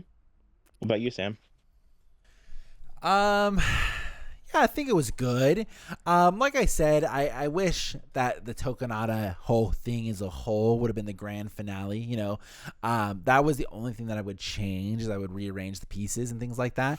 But I don't have a problem without, because I think it's the classic spitefulness, right? It's like I feel like this whole novel has been like a game of spite. Even with Kiraku going after Tokinada, he's like, no, this is not me as the head captain. This is me as Kiraku wanting to beat his ass. Like, it is what it is.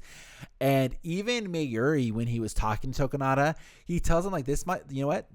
May not even be my real body. It may not even be, maybe it's just another duplicate of me that's here right now. What does it matter to you? And it's like, it's everybody trying to outspite Tokinada. I kind of dig it. I think it's good where it's like to the very end, they're like, playing his game. Tokinada was fighting so hard to fuck with people, and who is it that defeats Tokinada? Is a nobody. Is a fucking nobody. He fought his whole life against these people, wanted to redo the whole system, and a nobody kills him. In which he has been killing nobodies the whole novel. The whole novel, he's been killing assassins that he's hired. He's been setting these people on him, and he gets killed by the same nobody. I think it's beautifully poetic that he is killed not by a nobody, but by himself. Yeah. But because he's the one that set the events in motion. He hired that clan of assassins to kill the family, and then he killed all of them spitefully. And then what should come back to bite him in the ass? A nobody. Exactly. So I've had this argument with people at work, and if anybody in the comments wants to argue about this, I'm down. I want to hear what people have to say. Yeah. My friends at work say it's anticlimactic because he was not killed in a big, cool Bleach battle. He wasn't Getsuga Tensho to death. There was no dramatic scene where he gets a big cut in half or anything. Really think about it like this, right? The main villains that we had, Aizen, Yhwach, right? Neither one of them were really defeated in some big battle. Aizen got sealed away by Kisuke. Yeah. Okay. Yhwach, as we know, ended up to be used as part of the fucking Soul King. And then even in the manga, he gets defeated, starts to come back later, and then immediately gets blapped by Ichigo's kid. Like, none of that was really defeated. Kazui literally zaps him away. Yeah. None of that was really defeated in some big Bleach battle, I mean, Aizen got hit with Mugetsu, and Yuha got the ultimate double team. Yeah, but I feel like the Mugetsu thing, it's like, oh, you didn't kill me. Like, I'm still alive. Sorry. And then Kisuke is just like, oh, hey, what up? Like, well, I'm gonna go ahead hold on. Let me use use this super cool seal. Yeah. Which still had some dank animation. Boy, did it. That was when the Bleach anime really got the good animation. Yeah. Yeah. But I love how pathetic Tokinada's death is. It goes from, this big villain, he's got a big castle out in the sky, he's got all these plans to he dies alone in a house that's empty because he killed everyone there and made it empty, and he's killed by nobody, and he's like dying, bleeding out on the throne with no one that gives a fuck. Love it. It's perfect. Yeah, I got no complaints. I think it's good. Mm-hmm. And no, not Rip Tokinada. Someone's going to comment Rip Tokinada, not Rip. I'm glad he's dead. No Rip. Yep. Okay. Rip Tofen. True. Yeah. Mm-hmm. All right, so let's continue on. Unless you guys got anything else to say. Well, this not really the last one, but it is titled The Final Chapter. Kicking it off, we're back in the Kyogoku because we've never fucking left. And Shuhei is kind of just discussing his Bankai with Kiraku. And Hisagi's like, oh, yeah, I didn't really know I had that until right now, And Kiraku is like, interesting. It kind of looked like your Bankai was more resembling like a Bakudo or like a binding spell, something like that. And he says that it has great potential to, challenge and change a lot of the flow in battle. And this is where Shinji is like, hey, it's better than fucking mine. Like Shinji says, at least you can pick who it's used on, because they were all in the area and it only got used on Hikone. Mm-hmm. And Hisagi's like, yeah, but if I use it by myself, it's just going to be a draw. That's always going to be the case. Yeah. It's just going to be a draw. And Kiraku is like, okay, well, now that you have Bankai, you could potentially be a captain. Yeah, that is the minimum for the captain requirement. And Hisagi's like, yeah, I could, but I don't want to. Like, I would like to stay to be the editor-in-chief of the Serete Bulletin, and he wants to expose the wider world to his readers, and obviously Hikone. And he says that he wants to actually investigate the full truth that is hidden by the Soul Society, including those that were revealed by Tokinada's Sunishiro. And Kiraku is immediately like, okay, you can do that, but please be careful, because it's not only Tokinada that will want to stop you from revealing that. There's much more powerful, stronger people out there that will fuck you up if you get too close to that. And he's like, if you choose to proceed on that road, I suggest you be like Ichigo and then gain a lot more allies of friends. As he looks around the room and kind of sees all the different Quincy's. I like the quote too. He says, and, if you're going to take on the world, make sure you have a lot of allies. Yeah. And this is when all of a sudden Kiraku receives a message that Tokinada has been found dead and the culprit is totally unknown. No, they don't know who the fuck did it. That's so funny. Now we flip forward several hours, and everybody has returned from the Kyogoku to the Shiba residence, the Rakongai. Of course, the party place. Yep, and everybody has kind of started to go their own ways back to where they came from. Everybody's left where they're going, and Hikone was actually taken to the Shino Seiyukin to be under the care of Sanosuke Yamada, which, I mean, I was so surprised we saw him again. Same. So surprised. I thought we were not going to come back to him at all. And the Soul Reapers, Rankars, Quincy's, they all fucked off back to where they came from. And Genjo and those, it says, without a specific destination to go, they stayed with Ganju and Kakaku, enjoying their free alcohol.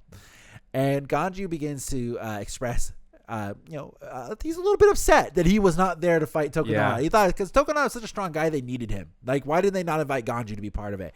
And this is where Yuki is like, hey, I'm about to leave. Like, do you want me, to send a message to Ruruka or Jackie? And Ganju's like, nah. It's like, anything I say, they'll just be pissed off. Like, don't waste your time. And Yuki was like, okay, well, there's also Moe Shishigawa, Wara, where the fuck his name is. And he turns to Tsukishima, is like, he visits your grave. Like, do you want me to send him a message? And first Tsukishima's like, surprised he even has a grave. It's like, oh, so I have a grave. And then he's like, no, I want him to hopefully find another book, another entrance to go fuck off to go do. And he's like, okay, fine. And this is when we see Kiraku reappear. And everybody's very surprised that he's hanging out with his group here. And he's like, I just want to come talk to you guys for a little bit, because I want to let you guys know that I'm actually simplifying the travel between the Serite and the Rakongai. And originally, nobody's interested in that information. They're like, okay, why are you telling us that? Like, what a fucking waste of time. And eventually, Kiraku gives Genjo a book. And the book is called Warning of the Twin Fish. And it's a part of a series. This is a deep hole. It's part of a series that was written by Ukitake. And Genjo is like, why the fuck are you giving me this book? Yep. And it's Tsukishima's like, I've actually read that book. It's really fucking good. And like at the end of the series, the personality of the author really comes through. And that's when like Genjo actually is like, oh.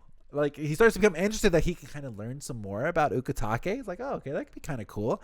And Kiraku then reveals that, between everybody here in the room, he just wants Genjo to know that Ukitake had always been willing to shoulder the responsibility for everything he did to Genjo, all of Genjo's actions, everything that he caused, and he was even prepared to be killed by Genjo if necessary.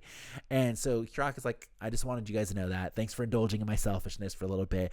And he goes to leave, and Genjo starts thinking about all the information, the book, everything he's learned from Tokinada, Kiraku, and he stops Kiraku just as he's about to leave, and he's like, hey, you said you were going to simplify, like, I could start going to the Serite. Could you tell me where Ukitake's grave is? When he said that, I was like, I got a smile on my face. I was like, guy. And so Kakaku has been watching the conversation the whole time as well. And she's kind of seeing Kiraku make changes, the Fullbringers make changes. And she comments to herself that the time of change for the Soul Society had finally arrived. And she raised a toast in memory of Kaien and says that she hopes that this would be a world he would have appreciated. Love it. Love it. So like, good. So good. Yeah. Carrying on, we go visit our boy Sanosuke, who I'm just so surprised they've not murdered him as well.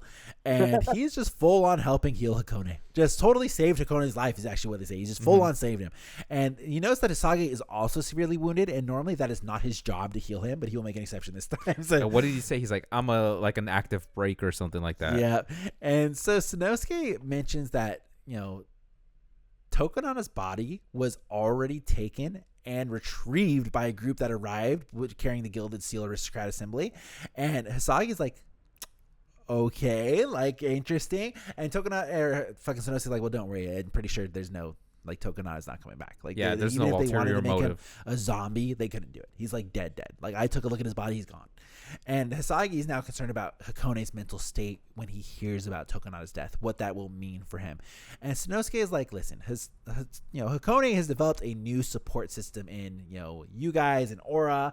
And he says that he's going to leave telling the Tokinada bit, though, to Hisagi. Yeah. Because he's just not that guy. He tells him, like, listen, he admits on his own. He's like, I do have a bit of a missing heart. That is where my brother Hanatoro, like, is stronger than me. And he says that giving the others the will to live is also part of the Soul Reaper's role. So I will leave that to you. And then we cut over to the department. This is my favorite fucking rap chapters, by the way. My favorite and everything. I was going to say, Sam's eating this shit up like crazy. It was so good, though. Yeah. So we go to the Department of R&D now, where we see Mayuri is just fucking with his corpse unit as always, just fucking electrocuting the shit out of them. And he is upset that they did not retrieve Hikone. Yeah. And they're like, you did not tell us. Or he's like, you should have known better. It's like, and I think they're even like, normally if we act on our own, you fuck us up. He's like, but you need to know when to do it. It's like, you got to figure it out. He's still shocked sandwich. Yeah. And Mary's not super upset because he still retrieved the data, one from the Sunishiro family, and two, he found out a lot about Tsukushima from that as well, and the Fullbringers when he was originally doing that. And he says because they did a good job, even, you know, with Hikone and all that, he will grant them 2,700 seconds per day of free time. So they should be really happy about that. That's 45 minutes. There you go. I looked that up. I also Yeah, looked that up. I did too. I was like, fucking guy. And Loopy is still planning to take advantage of his new free time to try and defeat Grimjo. That was going to be his goal. And he does not only want to defeat Grimjo, but he thinks he's going to, you know, use this time to wait for Grimjo to fight Ichigo, and then he'll butt in. Because Grimjo only made the Soul Reapers agree to not butt in, and he's not a Soul Reaper. So this will be the perfect opportunity. And Dordoni's like, hey, like, Ichigo's mine. Like, you can't, my Nino. You can't kill my boy. You can't fuck up my boy. And Coolhorn is like, totally, like, you know what, rivalries, we love that. He's like, I don't have one of those rivalries because I have Hannibal and Nell, and in terms of beauty, I'm way ahead of them. I'm a step ahead of them, dude. Coolhorn, you know, straight up says, I'm so much more prettier that I'm technically a lot better than both of them. So Yeah. I'm the best one. Yep. Who would have thought all these years later we'd be like, yeah, Charlotte Coolhorn, best character. Yeah, we hated that fight originally, and then all of a sudden we're like, Yep. hey, I love Charlotte. Redemption. Yeah. I can't wait to rewatch that fight. Yeah. No, yes, I can. Yes, I can. Yeah. It's good. Not because of Charlotte, because it's got Yumi Chika, and I fucking hate that bitch. Oh, come on. How Well, can I you like hate Yumachika? him. I think he's lame. Well, back to in the room where Nanana is still there, and he is feeling quite sad that he is actually the only Quincy left now, because Mayuri actually let the other ones go. Candace and Minnie were both allowed to go. Mayuri's like, listen, they weren't exactly totally free to go, as I still had a quote collar put on the Quincy's where he he released him, but he plans to call them back when he needs them, and he's fine with just the Oronkars for now because they're already dead, so they're not going to die from overworking because they're dead. They're dead. It's fine. And that's when we go to the world of the living, where we see Bambietta is showing signs of being back to normal. Everything but the skin. Yes. And much to the concern of everybody, they're like, this isn't good. Like, if she's back to normal, this isn't going to be good. And Giselle's like, yeah, I healed her and accidentally gave her too much blood. Like, my bad. And they're actually fully aware that Mayuri put trackers in them. They can, like, kind of sense that it's there. And Lotota's like, we'll figure out how to get rid of those. Like, don't worry about it, you know. Yeah, because they're sitting down and they're like, well, there's probably a bunch of other stuff inside of us, so we'll figure it out. And so they realize that they have tracking bacteria. They have communication equipment installed in their Konpaku, like, deep inside of them. And they're kind of figuring, like, should we go to Wekamundo? Like, where are we going to go from here? And Lotota's like, we're not going to Wekamundo. One, because of working with Oronkar sucks ass. And two, they don't have good food there. Yep. And that's when we cut over to Wekamundo, where we see Aura is alive. And she thought she had died when she went up to go figure, like, push the castle over. Use air quotes when you say alive. Sorry. Yeah. Air quotes alive. And she thought she had died when she went, tried to help float the thing in the Garganta. And she found herself healed by an Oronkar named Roka. And she met Nell. She saw Hannibal. And they invited her to come stay in Wekamundo. They're like, hey, like, you're already fucking here. Like, let's fucking go. Like, stay in Wekamundo. And this is where we reveal that, as Pythie said, she did die. Yep. She did die, but Nell saved her and brought her back to Wekamundo, where Roka, using her abilities and all the reishi that is in Wekamundo, was able to basically, like, I don't know, kind of like halt her and get her to stay here. So they saved Aura. Aura was alive. Like, body's dead, spirit is here because it's Bleach, and that's just how shit works. That's right. Yeah. And so Nell is like, hey, like, let's get some food. Like, Don DePesha is over there. Like, let's get it. It's going to be awesome.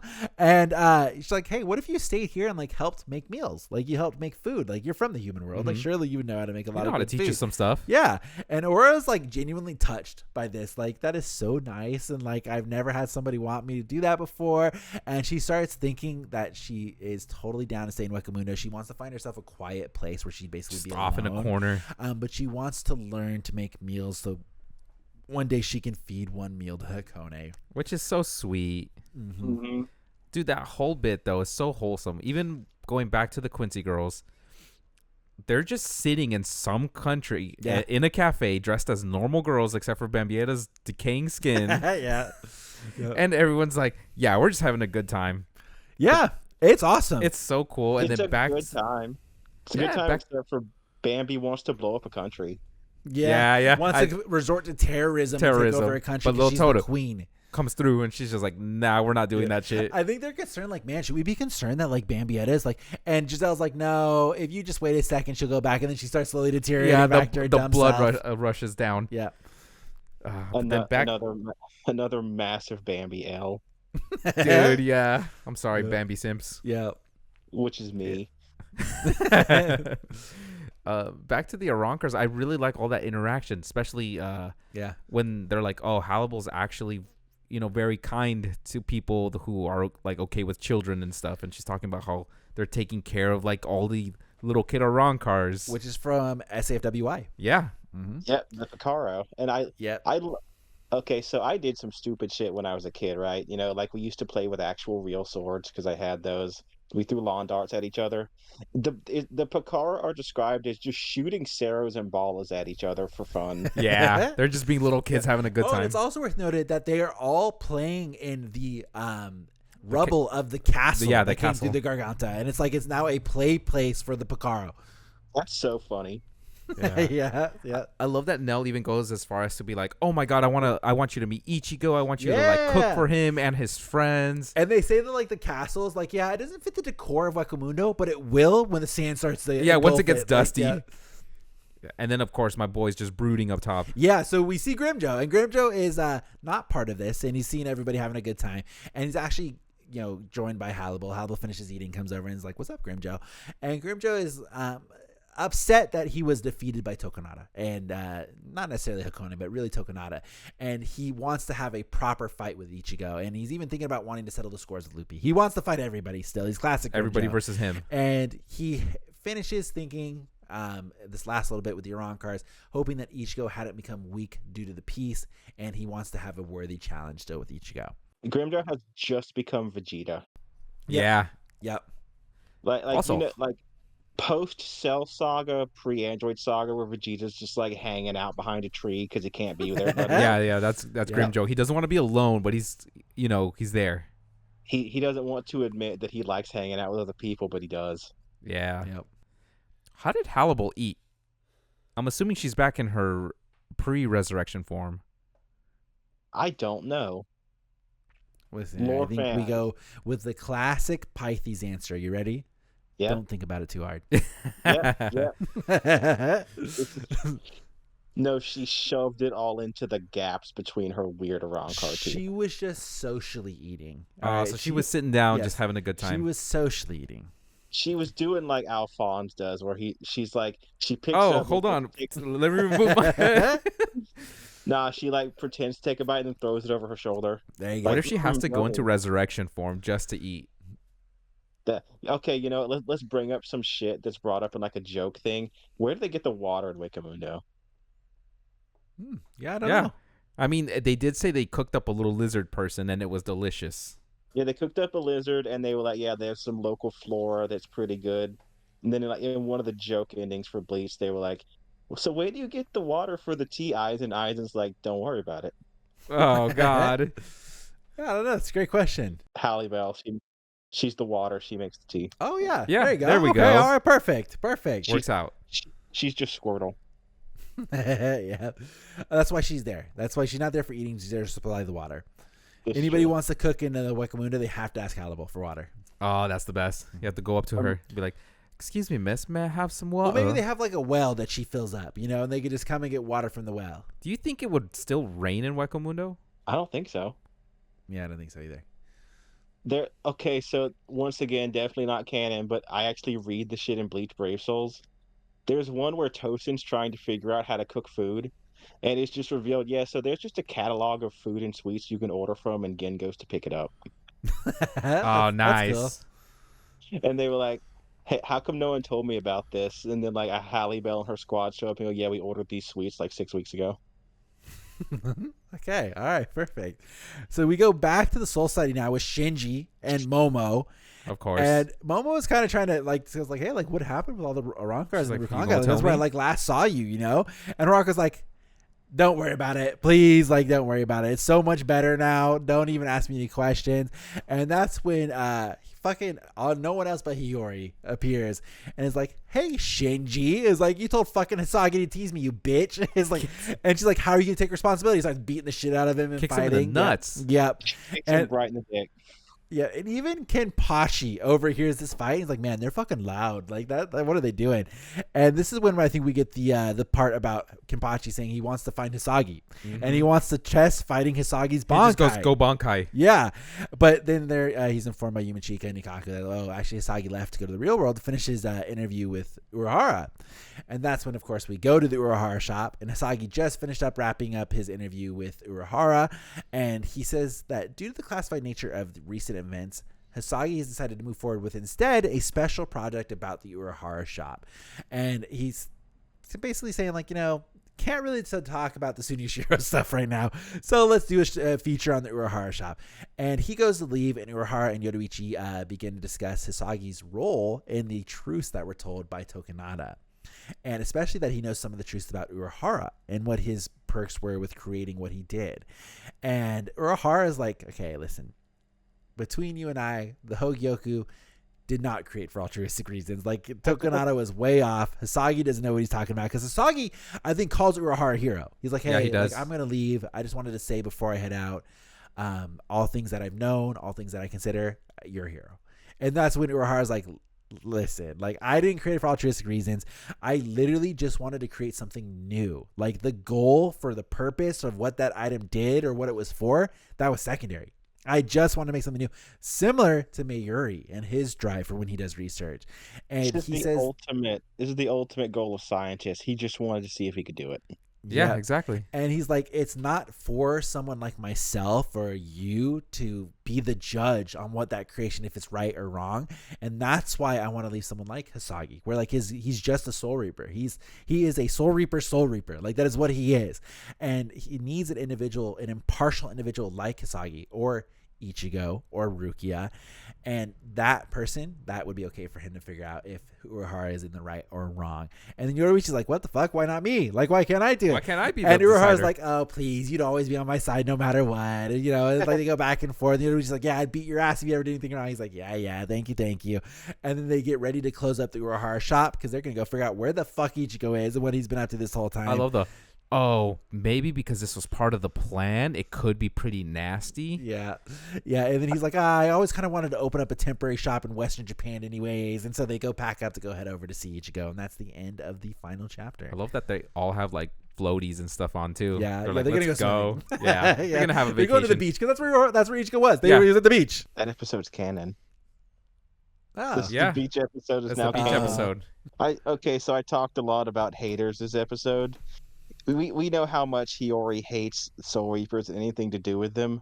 She came right to Soul Society and into Squad 5 barracks just to kick Shinji in the dick. Yeah, she had to get her revenge. That's the ultimate hater. I love Hiyori now. Had to get back. She gotta get so fucking funny. Poor Shinji, and she calls him what? Baldy? Is that what Baldy. she was calling him? Yeah, she calls everybody Baldy, which is such a stupid because none of them are bald. It just reminds me of Yachiru just biting Ikaku's head. yeah. And I don't know. It was a really good final chapter. I like seeing what everybody's basically doing. Yeah, you see, the wrap up is we nice. talked a little bit already with the corpse unit being in another country. Mayuri's back in the R&D with all of his corpses. We see Nanana wasn't able to make it out. Sad. Sanosuke still vibing, totally hired. They say I that thought they the would've killed him. aristocrats actually totally waived any wrongdoings for Sanosuke because he's good. Yeah. He's like, they don't want to lose fucking Sanosuke. And then you see Kiraku is able to convince, Genjo to kind of forgive Ukitake. Kukaku's happy, saying that change is happening for Kaien. It was good shit all the way through. Really, really. And then, of course, we talked a lot already on the Aura and the Grimjo and the Ronkars. It's so good. I like seeing the wrap up of what everybody's doing. It's awesome. It's fucking super good. I guarantee, they never showed it, right? But off screen, as soon as everything happened, they were like, by the way, Shunsui, Tokinada's dead. He just goes, yeah! Yeah. Easy, baby. That's how they go. Easy.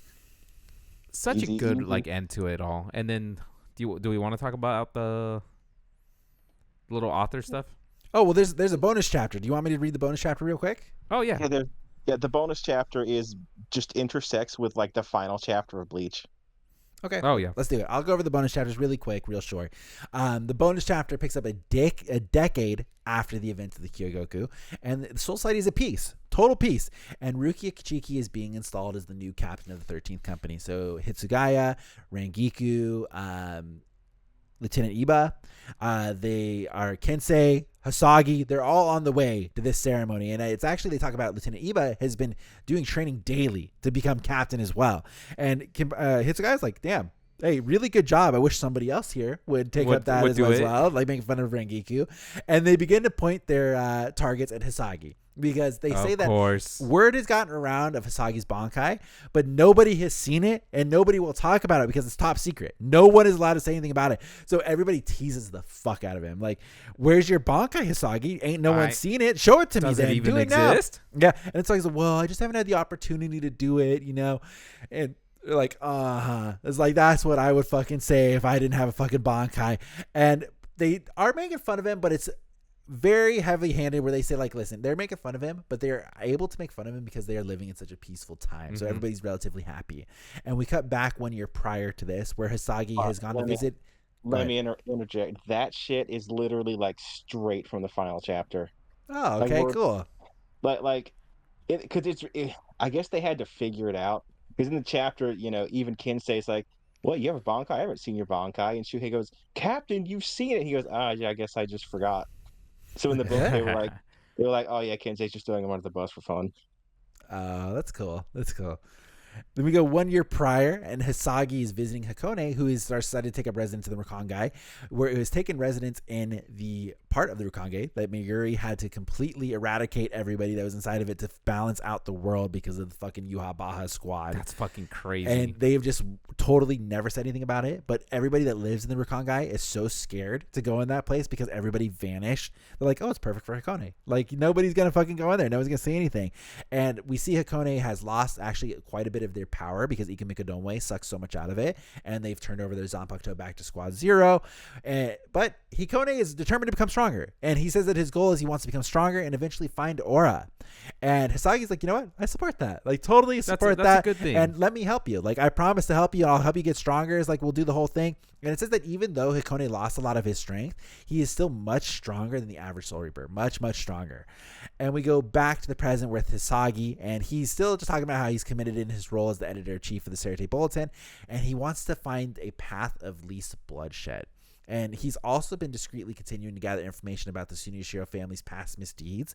And when Rigiku fully starts making fun of this information, where Kensei lets loose that oh, Hisagi's been visiting a kid in the Rakangai. And Riku's like, is it your kid, Hisagi? And Hisagi's like, no. And they just continue to make fun of him. And I took the last quote here. This is the last little paragraph of the whole novel. I'll read it here. It says, it was a lighthearted conversation that they were able to have specifically because of the peace that they had won, and thus they continued to live their days. They were soul reapers. They ruled over life and death, and were also those who walked the path in the space between life and death. They feared death, feared life, and clad themselves in all manner of dread. However, those who live as soul reapers can't fear their own world that they bear. If so accompanied by the fear of all their days until the last, they would have to sweep away the fears of the next day to reach the world that lay ahead. And the wind once again circulates through the world. The end. Beautiful. Mm-hmm. Very, Let's very wrap up. good. Very wholesome. I would say the one thing, having played Bleach Brave Souls and all that stuff, and my brief, small knowledge of what I knew of Camp Fairy World, very surprised to see both Aura and Hikone survive. Same. I thought they would have killed Hikone, or Hikone would have died. I thought this was going to be one of those classic like novel things where they kill off all of the novel original characters and you'll never hear from them again. They're not going to be relevant to the story. They're never going to make an appearance. But no, 2 of them are alive. I'm surprised by that. I would love, Kubo publishes the next chapter, and like Aura shows up, and people are like, "Who the fuck are you?" That's right. Now you got to go get my other stuff. She'd be like, "Well, actually, I appeared in this novel." Yeah. Check it out, baby. I love that Holly Bell's like weird harem of women is growing. Yep. Yeah. She added another hottie to our stable. Yeah. Do we want to touch base on the little author? There's 2 little comments one from Kubo, one from the author of the manga, or not the manga, from the novel. Do we want to touch base on that first before we go back and talk about the novels as a whole? Yeah, but let's touch on the postscript because that shit was funny. Yeah. I mean, it was good. I didn't really take anything away from the bonus chapters. Like, yeah, it's funny moments, classic Bleach. It's like, it didn't really change my opinion on anything that happened. I did like seeing that Hikone basically took up residence in the Rukon guy, and he even mentioned about wanting to become stronger, potentially Hisagi trying to maybe teach him how to be a Soul Reaper. I liked all that. Hisagi's child. Yeah, I thought that was good. But, I mean, aside from that, I didn't take anything, like, revolutionary away from it. I'm just glad Hikone's okay. Yeah, he deserves it. Poor kid. When I was reading these originally, I didn't really connect to Hikone. I was just like, yeah, he's a character that does things, but whatever. Hikone is such a nice, genuinely sweet kid. I really got attached. Yeah, and I think it's funny that like it gone back to like the original novel that we read. I don't think I would have guessed. It's like, who's gonna heal Hikone at the end and save him? Sanosuke. I would have been like, Sanosuke's going to be bad. Sanosuke's going to kill Hikone. But it's like, no, Sanosuke is just a dickhead that's just doing his job. Yeah. To the end, he's a asshole, but he will do his job. I'm like, oh, all right, cool. He's like Mayuri. Yeah, there you go. Technically, he's doing his job. He's just, the worst person ever. Morals do not apply to him. He's like, what are morals? No, wait, I forgot. It's Mayuri. He thinks he's the best, and he's like, I'm the perfect gentleman. Yep. That would never hurt a woman. Would never. People say there's love in my veins rather than blood. So I love Mayuri. He's the best. So on to the wacky postscript. All right. So I didn't really take too many notes on the postscript. I took down a couple of things that I thought was really interesting. So if you guys have something that you want to talk about, please do tell me. I'm actually going to go right to there's 2 parts from the it's kind of like, I guess, author's comments at the end. Yeah. One from Kubo, one from the author of the novel. And both of the parts that I thought were really interesting was actually from the author of the novel. And I'm going to read the first one here. This is just straight a quote from the part where the little comments on the end, where this is from the author of Camp Your Own World. They say, however, I was unable to exhaustively tell the full tale of Bleach's vast world in these 3 volumes. So if when it comes to the quote, hearsay that I wrote from the perspective of the Osho, so which is Ichibei and Tokinada, you were able to spread the wings of your imagination and felt that there was possibly more to the story, or possibly not, and it continued to fit the aesthetics of the Bleach world. Then, as a spin-off novelization author and also a fan of the original work, there's nothing that would make me happier. So I wonder if that will tie into some stuff we'll talk about later. Yeah. So, I quoted that for a specific reason. Jose, I didn't send it to you because I wanted to tell you on the podcast. So we're going to talk about something. There's new Kubo information that dropped, and it's not confirmed. I have not been looking at it, but I have been seeing a lot of people talk about Kubo. Not confirmed. There's some huge leaks that just came out, and it's from a trusted leaker who was right about some previous Bleach like Blu-ray content. He was the first one to report on it, so people are kind of trusting that he's going to be correct on this. But I think it's actually from the new Bleach EX like art book that all of this stuff is coming from. It's just now shipping out, and someone has leaked some information about it. Yeah. So as Pythie said, wonder if that quote right there will come in to say is something I'm going to say later. But let me put my last one that I saved in here, and then if there's anything you guys find interesting in Kubo's or in the authors that I didn't touch on, please tell me. This is This is from the author of Camp Your Own World still. And they go, by the way, after Matsubara and I heard the story of how Kisuke Urahara and Yoruichi Shoan met, both of us said the same thing immediately. You have to draw that with your own hand as a manga, Kubo. Or really, I'd like to read that as a manga. So interesting. That would be fantastic. There is a story that Kubo already has of Kisuke and Yoruichi meeting. Damn, that's actually really fucking cool. And I can't be smug about that because we don't know shit. Yeah. That's true. Yep. But I like to think that he told them, because basically it sounds like the author, and I don't know who's Matsubara. Is that the author of SFWY maybe? Yeah, the author is the same guy. Spirits Forever With You is by the same guy, Narita. Who is Matsubara? Is that the I editor? don't know. Might be. I'm Googling it right now. Oh, hell yeah, Google time. My best friend. That helps out at work a lot. Yeah. Author of We Do Not Always Love You. Ah, okay. Yeah, I love that book. Yep. And Death Saves the Strawberry. That's also a good one. We'll cover those at some point. So it's two authors of Bleach novels basically were invited to talk to Kubo, and it sounds like Kubo basically told them like, hey, ask me whatever you want. Ask me. Go ahead. God and so damn. they both like full on rapid fire asked him a bunch of questions. And that's where a lot of this is coming from. That's where they found out about the past. That's how the author said that he decided to make Hisagi The main character about it. All of that stuff. And that's where this quote comes from, where they both asked about Kisuke and Yoruichi meeting. Like, how did they meet each other? And that's where that comes from, where they're like, that is so fucking cool. You have to do that yourself. Like, they didn't even want to touch it. It was so cool. Like, Kubo, you have to do that one. Damn, that would be amazing. Imagine that, right? You're two people that have been given like the ultimate permission to write anything, and they just go, "No, you have to do it. That's yours." They understand. Yeah. They just understand. Like, how they fucking totally cool is that? How cool is that? And this manga or the novel's been out for a while. Yeah. So how fucking 2018. cool? How cool? I'm excited for whatever the fuck Kubo does next. Hey, just let the man cook. Don't no one bug him. So I thought I would read the author's notes just because they amused the perfect. fuck out of me. There you go. Did either of you read these? No. Okay, so this is a note from Kubo. He says, a mangaka who got a dog for the first time at the beginning of spring, a man who hadn't had any interest in animals whatsoever, and had once I have thought, seen this. yeah, why do people with pets have phones filled with pictures of their pets and want to show off these pictures at every possible opportunity? Until he also got a pet for the first time and immediately ended up with a phone full of photos of his pet and spends his days battling the desire to show off those pictures to other people, and has an iron will that stops that desire. Dogs are great. We love that. We love that. That's actually so good. Man, you'd think he'd write like, thank you for the serialization of this book. Thank you for reading it. He's just like, man, I love my dog. Yep. That's the most Kubo move there's ever been. And Narita's, he's quite shorter. He says, Bleach novelization, author number 2. A simple novelist who loves videos of animals and is easily healed by watching footage of hedgehogs and such. A snake-loving man who would love wrapping pythons around his neck at the zoo. And always wanted to get a pet snake someday, but never had the confidence to care for living animals to begin with, and has the will of tofu. Snakes are great. All right then. Totally So different. So he's just a fucking weirdo. Mm-hmm. I love He's this a man. super fan. All the shit he pulled out, he's like, all right, we need to get that teleportation cloth.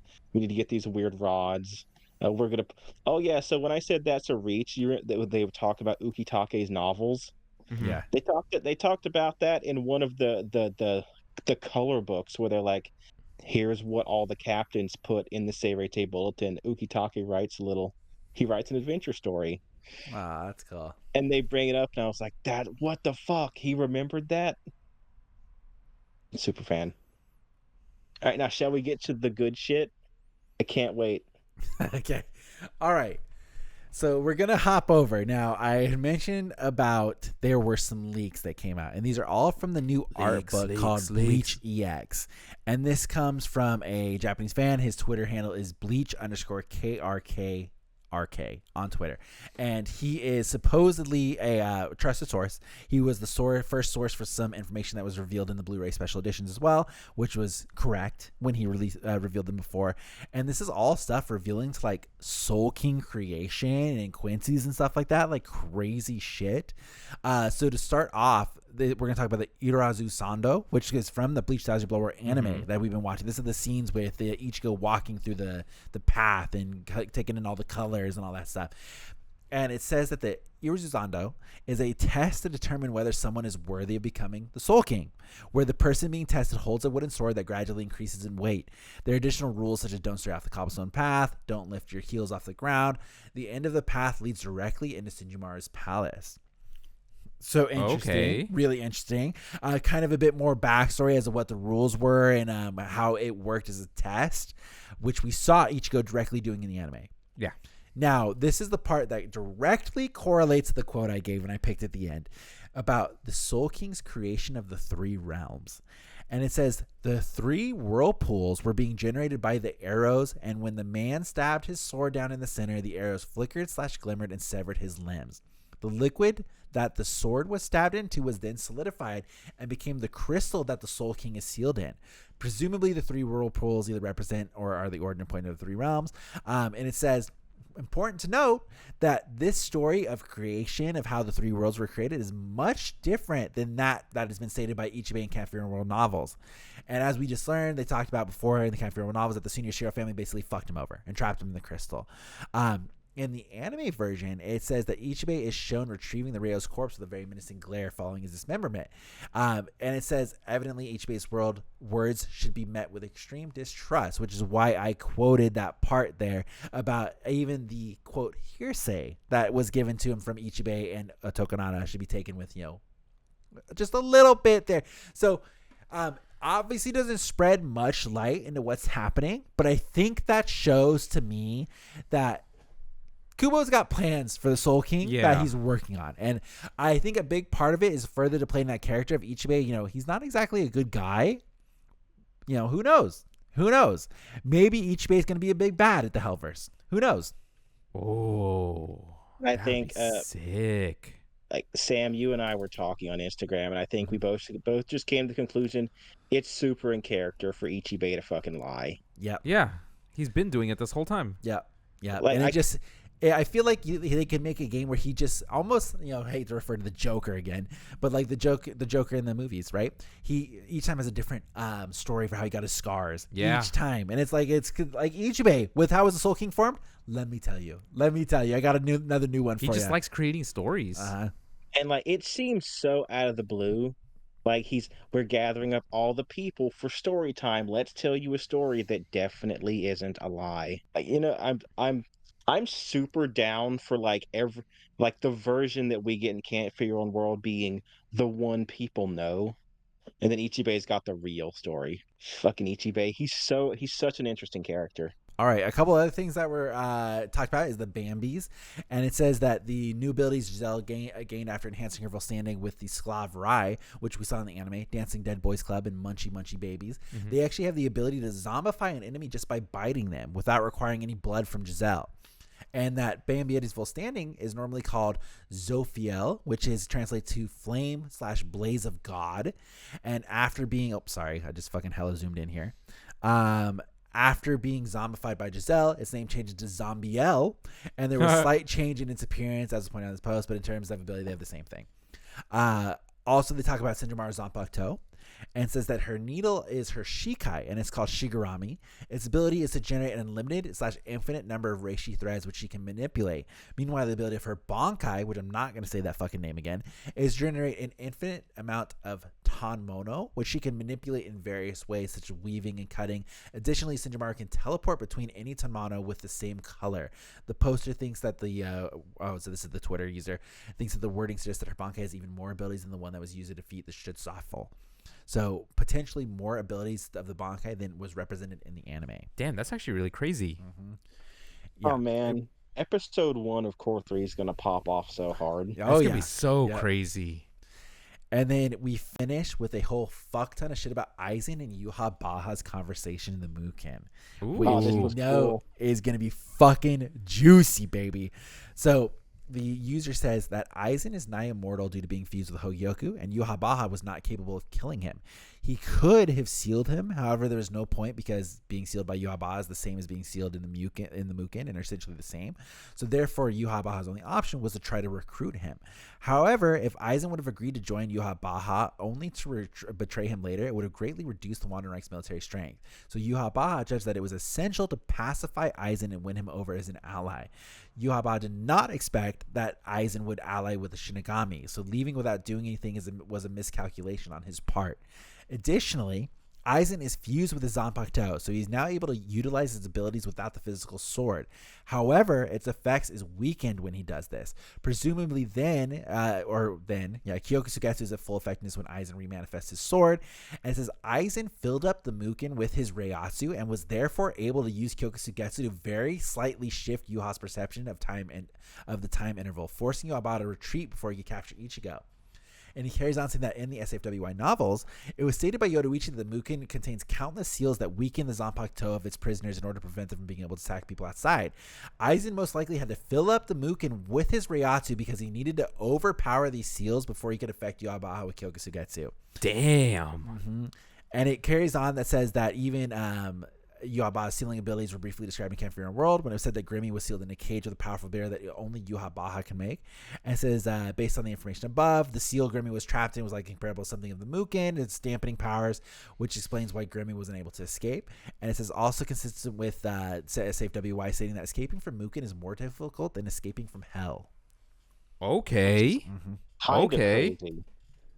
Yeah. But super fucking badass again for Aizen, where it's like in order to even use his abilities in Mukin, he had to fill the whole place up with his Reiatsu, the whole fucking place, overpower the seals that were around, and then only then he was able to slightly affect Yuha Baha. Yeah, because his perception of time got messed up, came back and was like, oh shit, I'm out of time. Yep. It's been an hour already? What? Damn. Once again, Aizen saved your Soul Society. Yep. Yeah. So really cool fucking shit. And I think the biggest takeaway from me when we read that, which Pythes and I talked about the moment I fucking sent it to him, was that the Soul King information is different. It's way different. It's different from what we've heard in Cafe World. It's different from what we've kind of been thinking about. That being said, Iruza Sando, we figured out immediately the moment we saw that shit happening. But very interesting. Very, very, and I think it's even more so interesting with the stuff that we learned in the author's notes, where they were allowed to ask Kubo questions about that.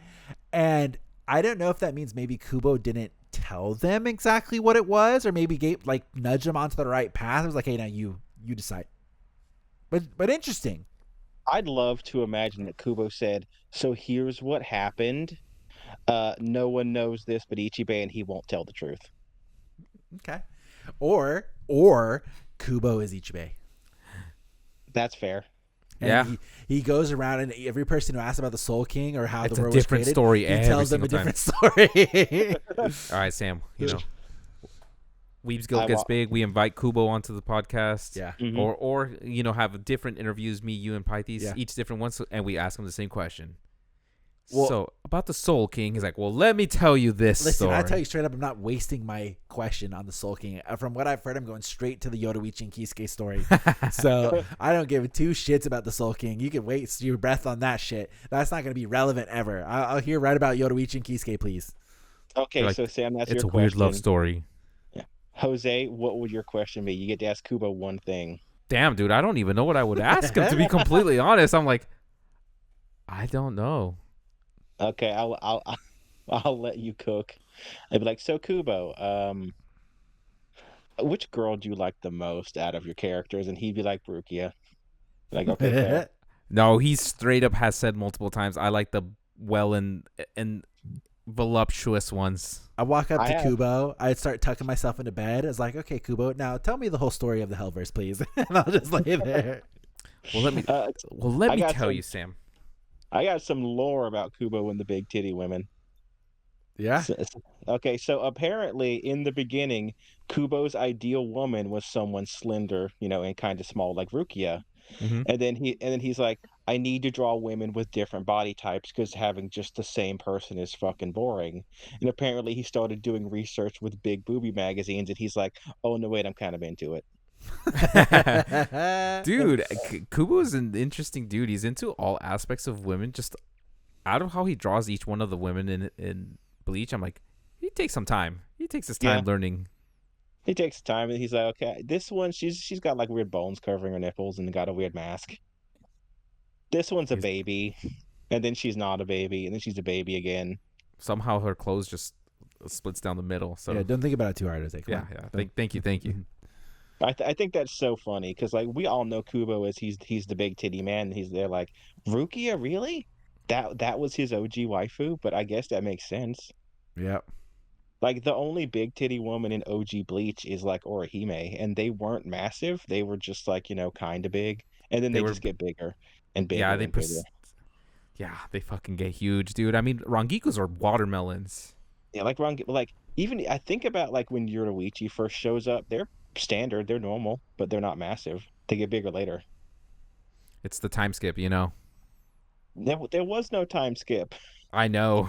It's like One Piece. That's what happened to Nami. Yeah, I don't talk about One Piece, man. Oh, okay. Sorry. No, it's I waited for that time skip. It took so long. All right. Well, let's touch base one last time. What did you guys think of the novels as a whole? I genuinely enjoyed it. You guys go first. Okay, you genuinely enjoyed it? I very thoroughly enjoyed it. Just like it's like you said, it's like those episodes where you just kind of catch up on the characters, see what they're doing, and it makes sense. What are other people doing when the main character's not around? Yeah. So I loved it all.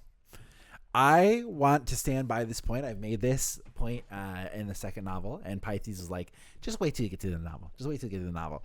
I'm going to stand firm. I'm going to stand tall on this. I still do not like Hisagi any more than I like Hisagi. He still sucks. I'm sorry. Like I enjoyed the novel, had a good time. I could have enjoyed it 20 times more if it was not Hisagi. Who would you have picked? Fucking anybody, as long as it's not Izuru. All right, that's the only one. No Izuru. That's the only one. Hitsugaya. That's the only one. Listen, Hitsugaya, I enjoyed his movie. I didn't think it was the best Bleach movie, but I enjoyed the movie. So, like, I could enjoy Hitsugaya, go to. But my problem with Hitsugaya is once a moment Hitsugaya is involved, then Rangiku's involved. And I'm also not a fan of Rangiku. I don't like Rangiku's personality, per se. Yeah, okay, Jose. All right. Yeah, I don't know. I think anybody. Like, I almost... Here's one, and maybe it wouldn't have the same thinking man's perspective on it, but I feel like we could have got a similar story with the same characters told from the point of maybe like a Grimjo. I think we could have got that. He was involved in this story a lot. He was heavily involved. I would have much enjoyed that. He had the cringiest line of the whole novel. So I feel like his would have been like, I need to fucking kill something. Yeah. Hanatoro, I would have enjoyed. All right, listen, I would have enjoyed that. Cool. Hanato's too cool. He's too cool. I could have enjoyed a myriad of things. I have a problem with the kind of woe is me like loser characters, and that's Hisagi and Izuru. I'm not a fan. I guess to each their own. It made me like Hisagi a lot more. Nah. The one thing this novel did do for me is I think they did a great job with Shinji. Great job. It made Shinji a lot cooler. You finally get to really see what his Bankai can do. Yeah, I mean, we saw a snippet of in 1,000 Year, right? Yeah, and it didn't really describe what it did. Well, I will say now, one thing I gotta say is having read the novels now, having seen the additions that they're doing to Bleach 1,000 Year Blood War at the anime, I still think I had a great time reading these books, but I do not think this is the necessary read. I think you could go on. You think you can get away with it now? You can get away with not reading it. I think if you care, but you're not a fan of reading books, just go read the wiki article. Yeah. It'll be way faster. It'll take you like an hour because that's a long article, but it's better than a book.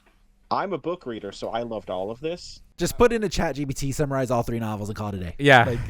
I mean, me and Sam are not book readers. Well, and I enjoyed this. As always, it kind of takes me a little bit longer because I am taking notes at the same time as I'm doing it. So it immediately, probably quadruples the amount of time that I have to take on this fucking thing. I just think that there is not any relevant information in here that you would necessarily be missing with the way that Thousand Year Blood War is being adapted in the anime. Shinji's Bankai has already been brought over. It seems like Kubo is going a different route with the Soul King backstory, especially if that's going to be Ichibei in the water. I think you can basically cut this one out. I would be the only redeeming thing to this, and it could happen if in Hellverse fucking Hikone or Aura makes an appearance, then shit on my dick. All right, you gotta read the novel. I mean, I never would I ever, but I just have a feeling that neither of them are ever going to show up. You think it's just going to be Elseworld, pretty much? I just think they're never going to be mentioned ever. I'll say I kind of agree, but the anime's not done, so maybe. But I will say, put yourself in the shoes of us pre. When did the anime come out? 2022. Yeah. The manga's done. It doesn't finish in a very satisfactory way because Kubo's fucking exploding and dying. That's it. The Bleach anime's canceled. What do we got? We have so many questions we need answered. We never get to see Shinji's Bankai. The ending implies Shuhei has one. What happens to this character, that character? What the fuck was up with the Soul Reaper badge with Genjo? This novel's like, I got you, bro. I got you. Here's the answer. Here's the answer to all of your questions because we can't get any more. Yeah. That's I think for the past, this is incredibly valuable, and I loved reading it. Hopefully, the anime ends much better, and we won't need it. But I still say this is a good read. You should read it. Yeah, if you're a Bleach fan and you want more content, there it is. It's good. It's written really well. It's I enjoyed it a lot. And this is from Mr. Dyslexia. 100%. I was able to read it. My wife timed me on how long it would take me to read a page. Now, at first, it was really bad. That's disrespectful, Jose. That's disrespectful. I told her to do it. I'm like, hey, I need to know how bad my dyslexia is. And she's like, okay, well, read the page back to me. I'm like, I don't want to anymore. It's not a classroom. I'm not going to read it out like, loud. okay, please. I get it. You're a teacher, but calm down. I eventually got it down to about a minute and 30 seconds. That's not bad. I was picturing you sitting there like a third grader going, the. I did have to put my finger on the page a couple of times because I was legit just like, wait, I didn't read that right. Dude, when I was reading, it was a ruler. You take the ruler and you put it under the lines and you go, I can read it now. At one point, I thought I was cool, and I took an index card when I was a kid, and Oh, I just yeah, cut that's out a great idea. I That's a took great out idea. I cut out a slot, and I was like, all right, I'm only reading one Yeah, that's a line great at a idea. time. It's genius. That's big brain. Let me tell you how much I hated doing that, and I was like, you know what? It feels like it's going on forever. Fuck this. I can see that. Like, I got it, and it worked, but just, dyslexia, man. Like, I imagine you're halfway down a page, and you're like, this is never ending. That's exactly what happened. I'm pretty sure I was in third grade. So I guess I'll ask a couple wrap-up questions. Sure. So out of all of the new characters, who was your favorite? That bitch Tokinada. Let's go. Let's go. Legit. I was like, I hate that I liked him, but fuck that guy, man. Fuck that guy. He's such an interesting character. You will remember that bitch Tokinada. How can you not? He just poked it and just poked and poked and poked. Like, so the whole keeping account for how many times I would say fuck that bitch Tokinada, that was not like a bit. When we started book one, I was like, I have to keep count because it just keeps happening. It's so natural. We got up to 19. Damn. And that was like, I could have probably stretched it and made it an even 20, but I was like, no, these have to come from the heart. What about you, Sam? I would lean towards Tokinada as well, but I mean, if I could give honorable mention, Sanosuke. I feel he was in the novel for so little time, but I just loved him.